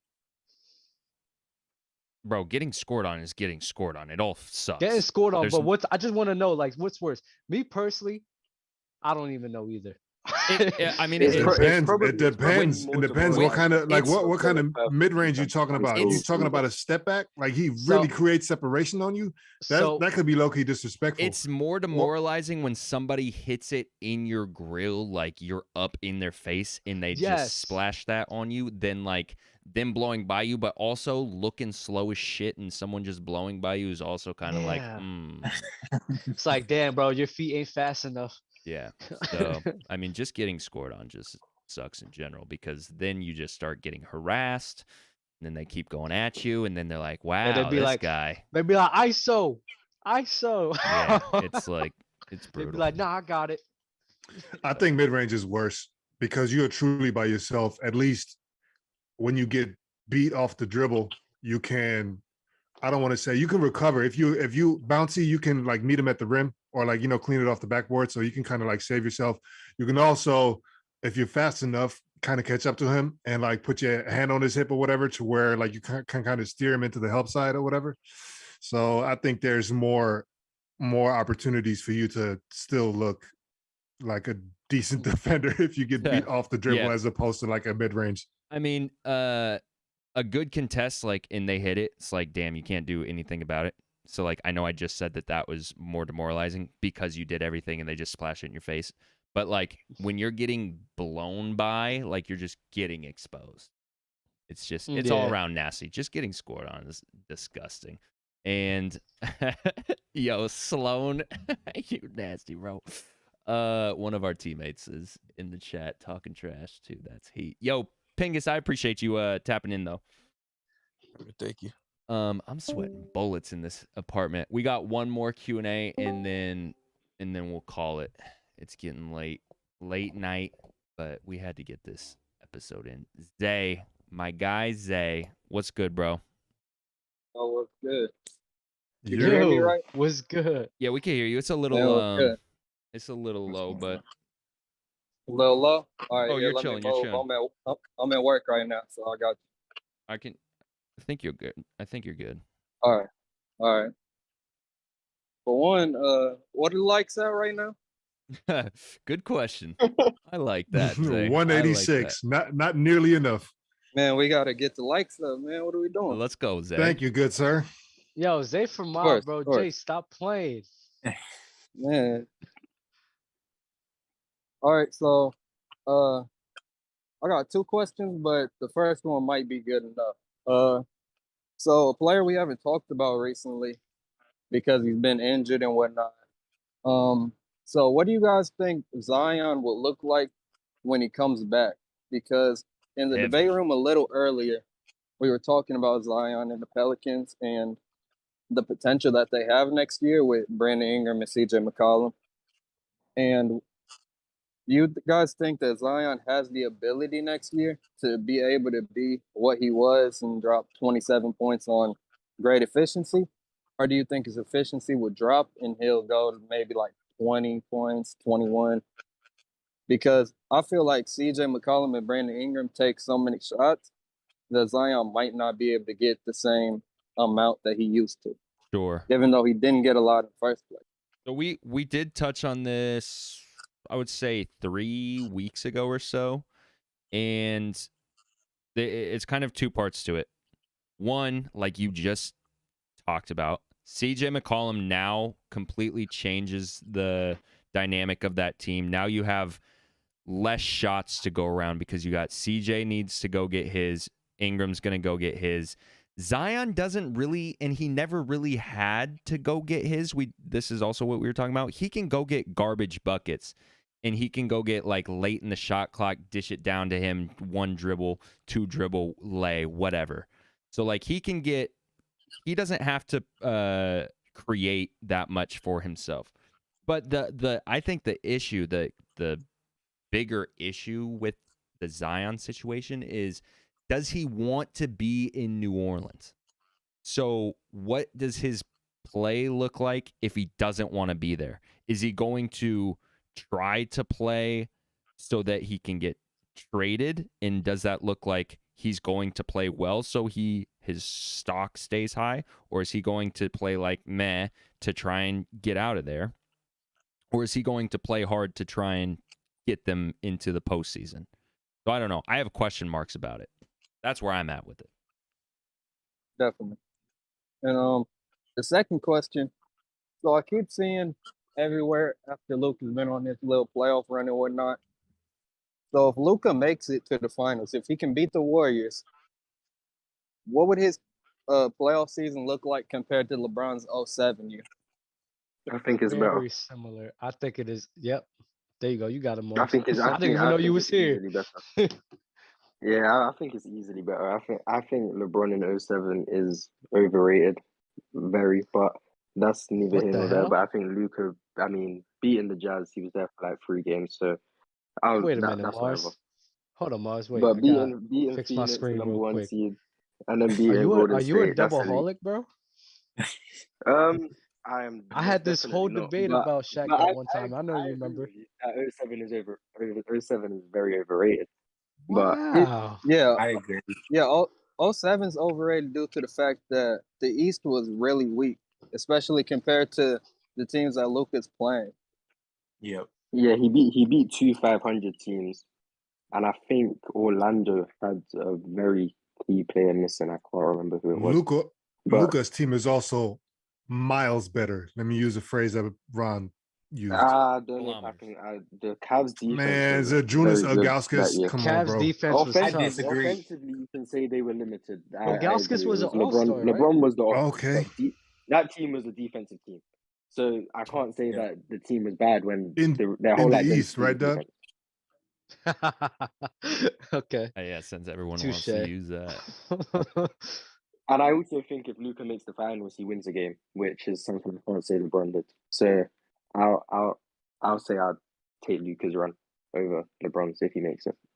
Would you say that Luka's better than Steph? I'd have to see how Steph plays. Okay. If Steph I is just wanted to know. outmatched and he's inefficient and he's a big part of the reason why we don't win, because Steph's not going to guard Luka. Like Steph's not going to guard Steph will be anyone. Luka is getting all this praise. This is a little bit astounding to me, man. No, I'm just asking if like the Mavs beat. I just want to know, like, because a lot of people. I heard your love doing this question, but playoff like thing, Mars, like I mean, this is surprising to me that he's switching off of Steph like this, man. Because that's your boy. This is Luka Doncic, bro. Steph's great. I mean, I haven't shit. said Steph's the best in the world. I've said right now I have him 2 or 3 behind, whether or not I want to put Jokic above him, but I have him 2 or 3. I have Luka 5th. I mean 4th if I don't include Kawhi. Bro, what's crazy? So but hold on, didn't you in the group chat? Didn't you say you're gonna still have him 5th or 6th, regardless of what's happening? I have Luka 5th if Kawhi's healthy. And Steph is where now? Not including Kawhi, Luka's 4th right now. Okay, and Steph is where now? 2 or 3, depending on how I feel on the day. So if you say okay, so if Luka is 4 and Steph is 2 or 3, right? Yeah. Then, and mind you, Luka is only 4 because Kawhi is out. You say, and then in the group chat you say, "Dog, like Luka standing is not going to change in my book. He's going to be 5 or 6, regardless." Well, how are you now saying that he's better than Steph? I don't understand. I'm saying if Steph is, because Steph had a questionable series against Memphis. He was good against Denver, but he was questionable against Memphis. If Steph is once again questionable against Dallas, because those last 3 games of the Memphis series were rough. If Steph, because Steph's had a quote-unquote down season already. So a lot of people are down on Steph. If I see a pattern of Steph is clearly declining, and we all know Luka's ascending, because my biggest gripe with Luka was you can say that if based I off see of Luka two games series, translate to right? winning, there's not much I can say. Alone that a player is declining. No, because a player like I no, think no, sorry, not a Steph player. not Let me as say great as just he was. Steph. I think Steph. I've been saying Steph's not as great as he once was for a while. I still think because I think Steph, when he was at his peak, was probably the best player in the world. I think right now he's 2 or 3. I think he's declining slowly. It's not noticeable. Like, he's not an all-star. He's not on a James Harden decline. I think he's more so on a LeBron level decline. But he's hear at all the that. start of it, whereas LeBron's like halfway through. Right. I hear all that. I got no issue. My confusion is, how do you have Steph 2 or 3 and Luka not 2 or 3? He's behind him, and then say Luka is better than this guy. No, I'm not saying Luka's better right now. I'm saying if Steph completely underperforms to the level of, I see what I saw against Memphis, as in his shot is not falling, his quickness, he's struggling to blow by guys, his passing, he's still reckless of the ball. And Luka proves once again that his style of play can lead to winning, get his team to the finals. I'm going to have to start looking at Luka as like, maybe you are a top 3 player. Maybe it is Giannis, Jokic, Luka. Maybe that is the new top 3. We'll have to revisit that. This is very interesting, Morris. I can't wait. I'm kind of rooting for the Mavs now, Jay. I'm not even going to come hold on. nothing. The fact that this dude looks like he's out in the back alley ripping lung darts and then coming and giving you 35, 12, and 10. Like, that's crazy I want to the me. Mavs to win. I want the Mavs to win to see where this debate goes, and that's the only reason. I don't care. Like, that's the only reason I want to see. Luka will be over Steph. I'm just saying I'm going to have to look at it a bit harder than I am right now. No, it's not just for you. It's just everybody right now. That's why I said, like, this is interesting. Like, I kind of want this to happen too, just so I can see how you finish. Huh? Pause. Yeah, all I'm saying is I'm going to have to look at it a bit harder than I am right now. Right now, I'm not going to say it's undebatable, but right now I'm not really looking too hard at a Steph versus a Luka. But if Dallas win, I'm going to have to probably go deep into it to see. I'm not gonna lie, because I got Steph 4 and then Luka 5. I'm gonna flip it. I'm gonna just flip it. I think I might. So if Steph goes crazy and Luka obviously goes crazy as well, because Dallas needs Luka to go crazy to win. I might not. But they I might not go flip crazy. I might not flip it. So it's end all be all. Like, this next series is what it is. We'll see. Yeah, I mean, I said they're 4 and 5, bro. So maybe, I don't know. We'll have to see, but. Shit, that's insane. 5, it's really not. That's insane. It's not, though. I was just saying. They're I know where you stand, JD. It's really not. Luka Doncic is the best player in the NBA. Eventually, listen, man, you entertain somebody in the chat talking about Luka Doncic is better than Michael Jordan. So, like, ain't nobody paying attention to you right now. But you know what? Luka earned that. Luka earned those little type of comparisons, because when we look at the first 4 years of, like, players' careers, bro, he's up there with LeBron and Mike. As in the first 4 years, the start of it is ridiculous. He is up there, bro. Playoffs, all that. He has been playing phenomenal basketball for the last 4 years. So he's earned that to be talked about in that realm, because you can't market something if the thing isn't producing. He's producing, bro. So he deserves it. He deserves it. I'll say he deserves it. Fire. Yeah. I think we're about to watch Luka potentially do something special versus the Warriors. Bro, the rest of the playoffs, he's going to go win a finals. That's very diplomatic. Very diplomatic. I'm not how optimistic you guys are about the Mavs chances. I don't like that. Warriors in 5. Hold on, say again.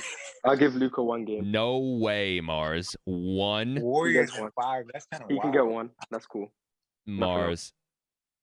Y'all just beat a Grizzly. Y'all just beat a Grizzly team that didn't have nobody, man. Warriors in 7. I think this series, same with last series, this goes 6 or 7 games. And if it goes 7, Mavs are taking it. It's never going to go 7. If it goes 6, Mavs are taking it. We got game 6. Game 6 Clay. Game 6 Clay is different. Hey, Euro, if it goes 5, Mavs are taking it. Yeah. So, it is what it is. Warriors in 5. Warriors in 5. Oh, shoot. Warriors in 7. Yo, Zay, I appreciate you tapping in, bro, as always, man. Yeah, of course, no problem, man. Have a great rest of your night, brother. Yes, sir, bro. All right. Wow. I got somebody that said, DM me Quentin. DM me again. He said, tell Jay he isn't getting enough appreciation for his Ja Morant prediction. Thank you. He deserves all of it. Thank you. I appreciate it. I've made about 3 good takes in my Player's Choice career. That's about it. But they were nice. They're pretty nice. They were hitters. Hey, listen, man, you're looking like a knight in shining armor right now, brother. Yeah, I just need to just don't sing your praises just yet. You know what I mean? Because you got the other side of the spectrum too, where there's a jar of mayo waiting for you. That's why I'm not even cheering right now, bro. I'm gonna cheer if we make the finals. Then I'm gonna start cheering. I'm not cheering at all, bro. I'm waiting. I gotta see this series. Yo, disciples, stand up. I told y'all. Hold on, wait. I told y'all, bro. When we beat the Sixers, I wasn't fucking surprised, bro. I told y'all I had nothing to worry about, man. Y'all gonna sit here act as if I have something to worry about just because I said 7. Okay, I'm gonna let you have it, but you could be real about it too, Dub. I wasn't worried. Yeah, I know. That's cool, but like, I'm not saying nothing. I'm not. Like what? I mean, Dub doing a victory lap. The Sixers weren't healthy really any of the games.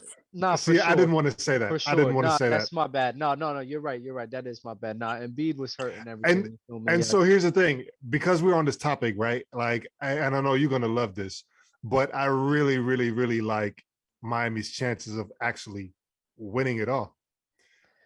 Wow, you switched up. Really? I'm not switching up. I still don't believe them. I just think it's super opportune for them to, you know what I mean? Like, look at who they played in the first round. Look at who they played in the second round. Like, it's been easy so far for them.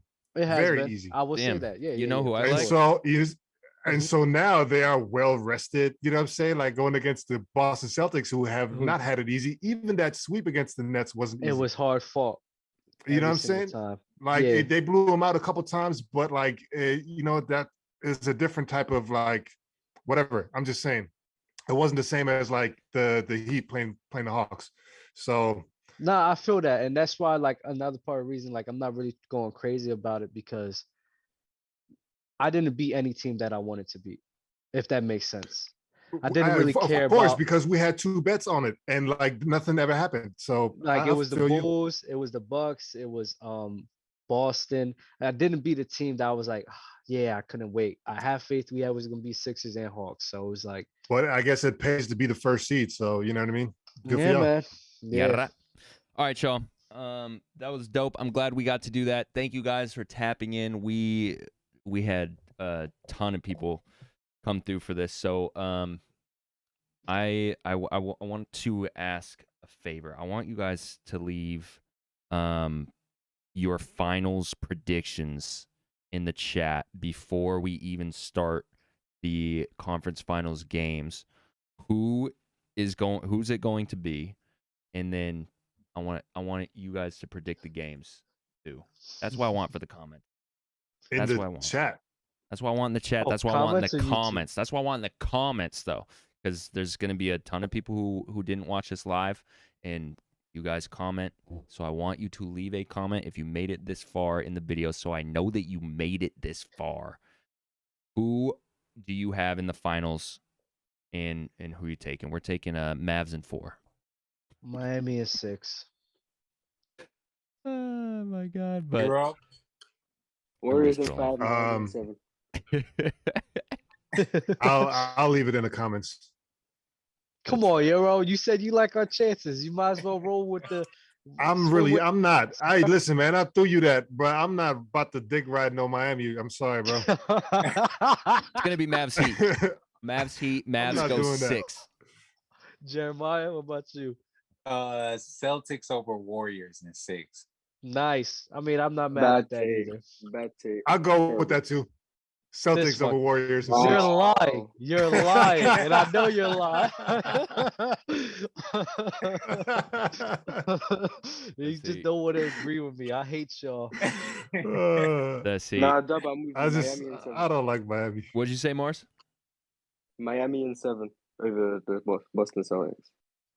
It's gonna be Just to get crazy swept to the series, finals, bro. but it's whatever.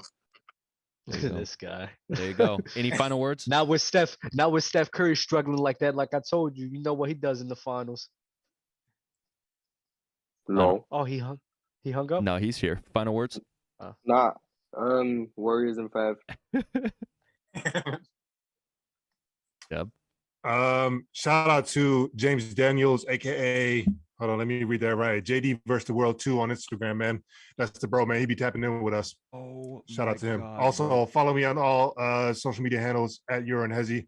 No Pornhub. I cannot believe that I Wow, forgot to mention this at the top of the show, bro. I am so sorry. We did Instagram lives last week, and we had so many people tapping in, and I forgot to. I'm trying to find the DMs now. Damn, bro, I can't. Who? We'll do it next episode. Yeah, I mean, one of our viewers was tapped in. we're gonna do it when the show's popping. Who was the farmer? Dub. Who was the farmer? Oh, I Who was loved working on him. the farm? Yeah. Fuck. Damn, it was him. Oh my God, bro, I'm tripping. I'm trying to find it. I'll find it for next show. I'll find it for next show because I want to shout him out. But yeah. Anyway, Mavs in 4. Make sure you go like, comment, subscribe, do other things, man. We appreciate y'all tapping in. Make sure you download and subscribe and rate and review the podcast if you're listening on Spotify, Apple, and if you're listening anywhere else, watching anywhere else, man, just do something positive to the video. That's all I ask. All right, we love y'all. We'll see y'all hopefully Friday, if not Sunday. Peace out.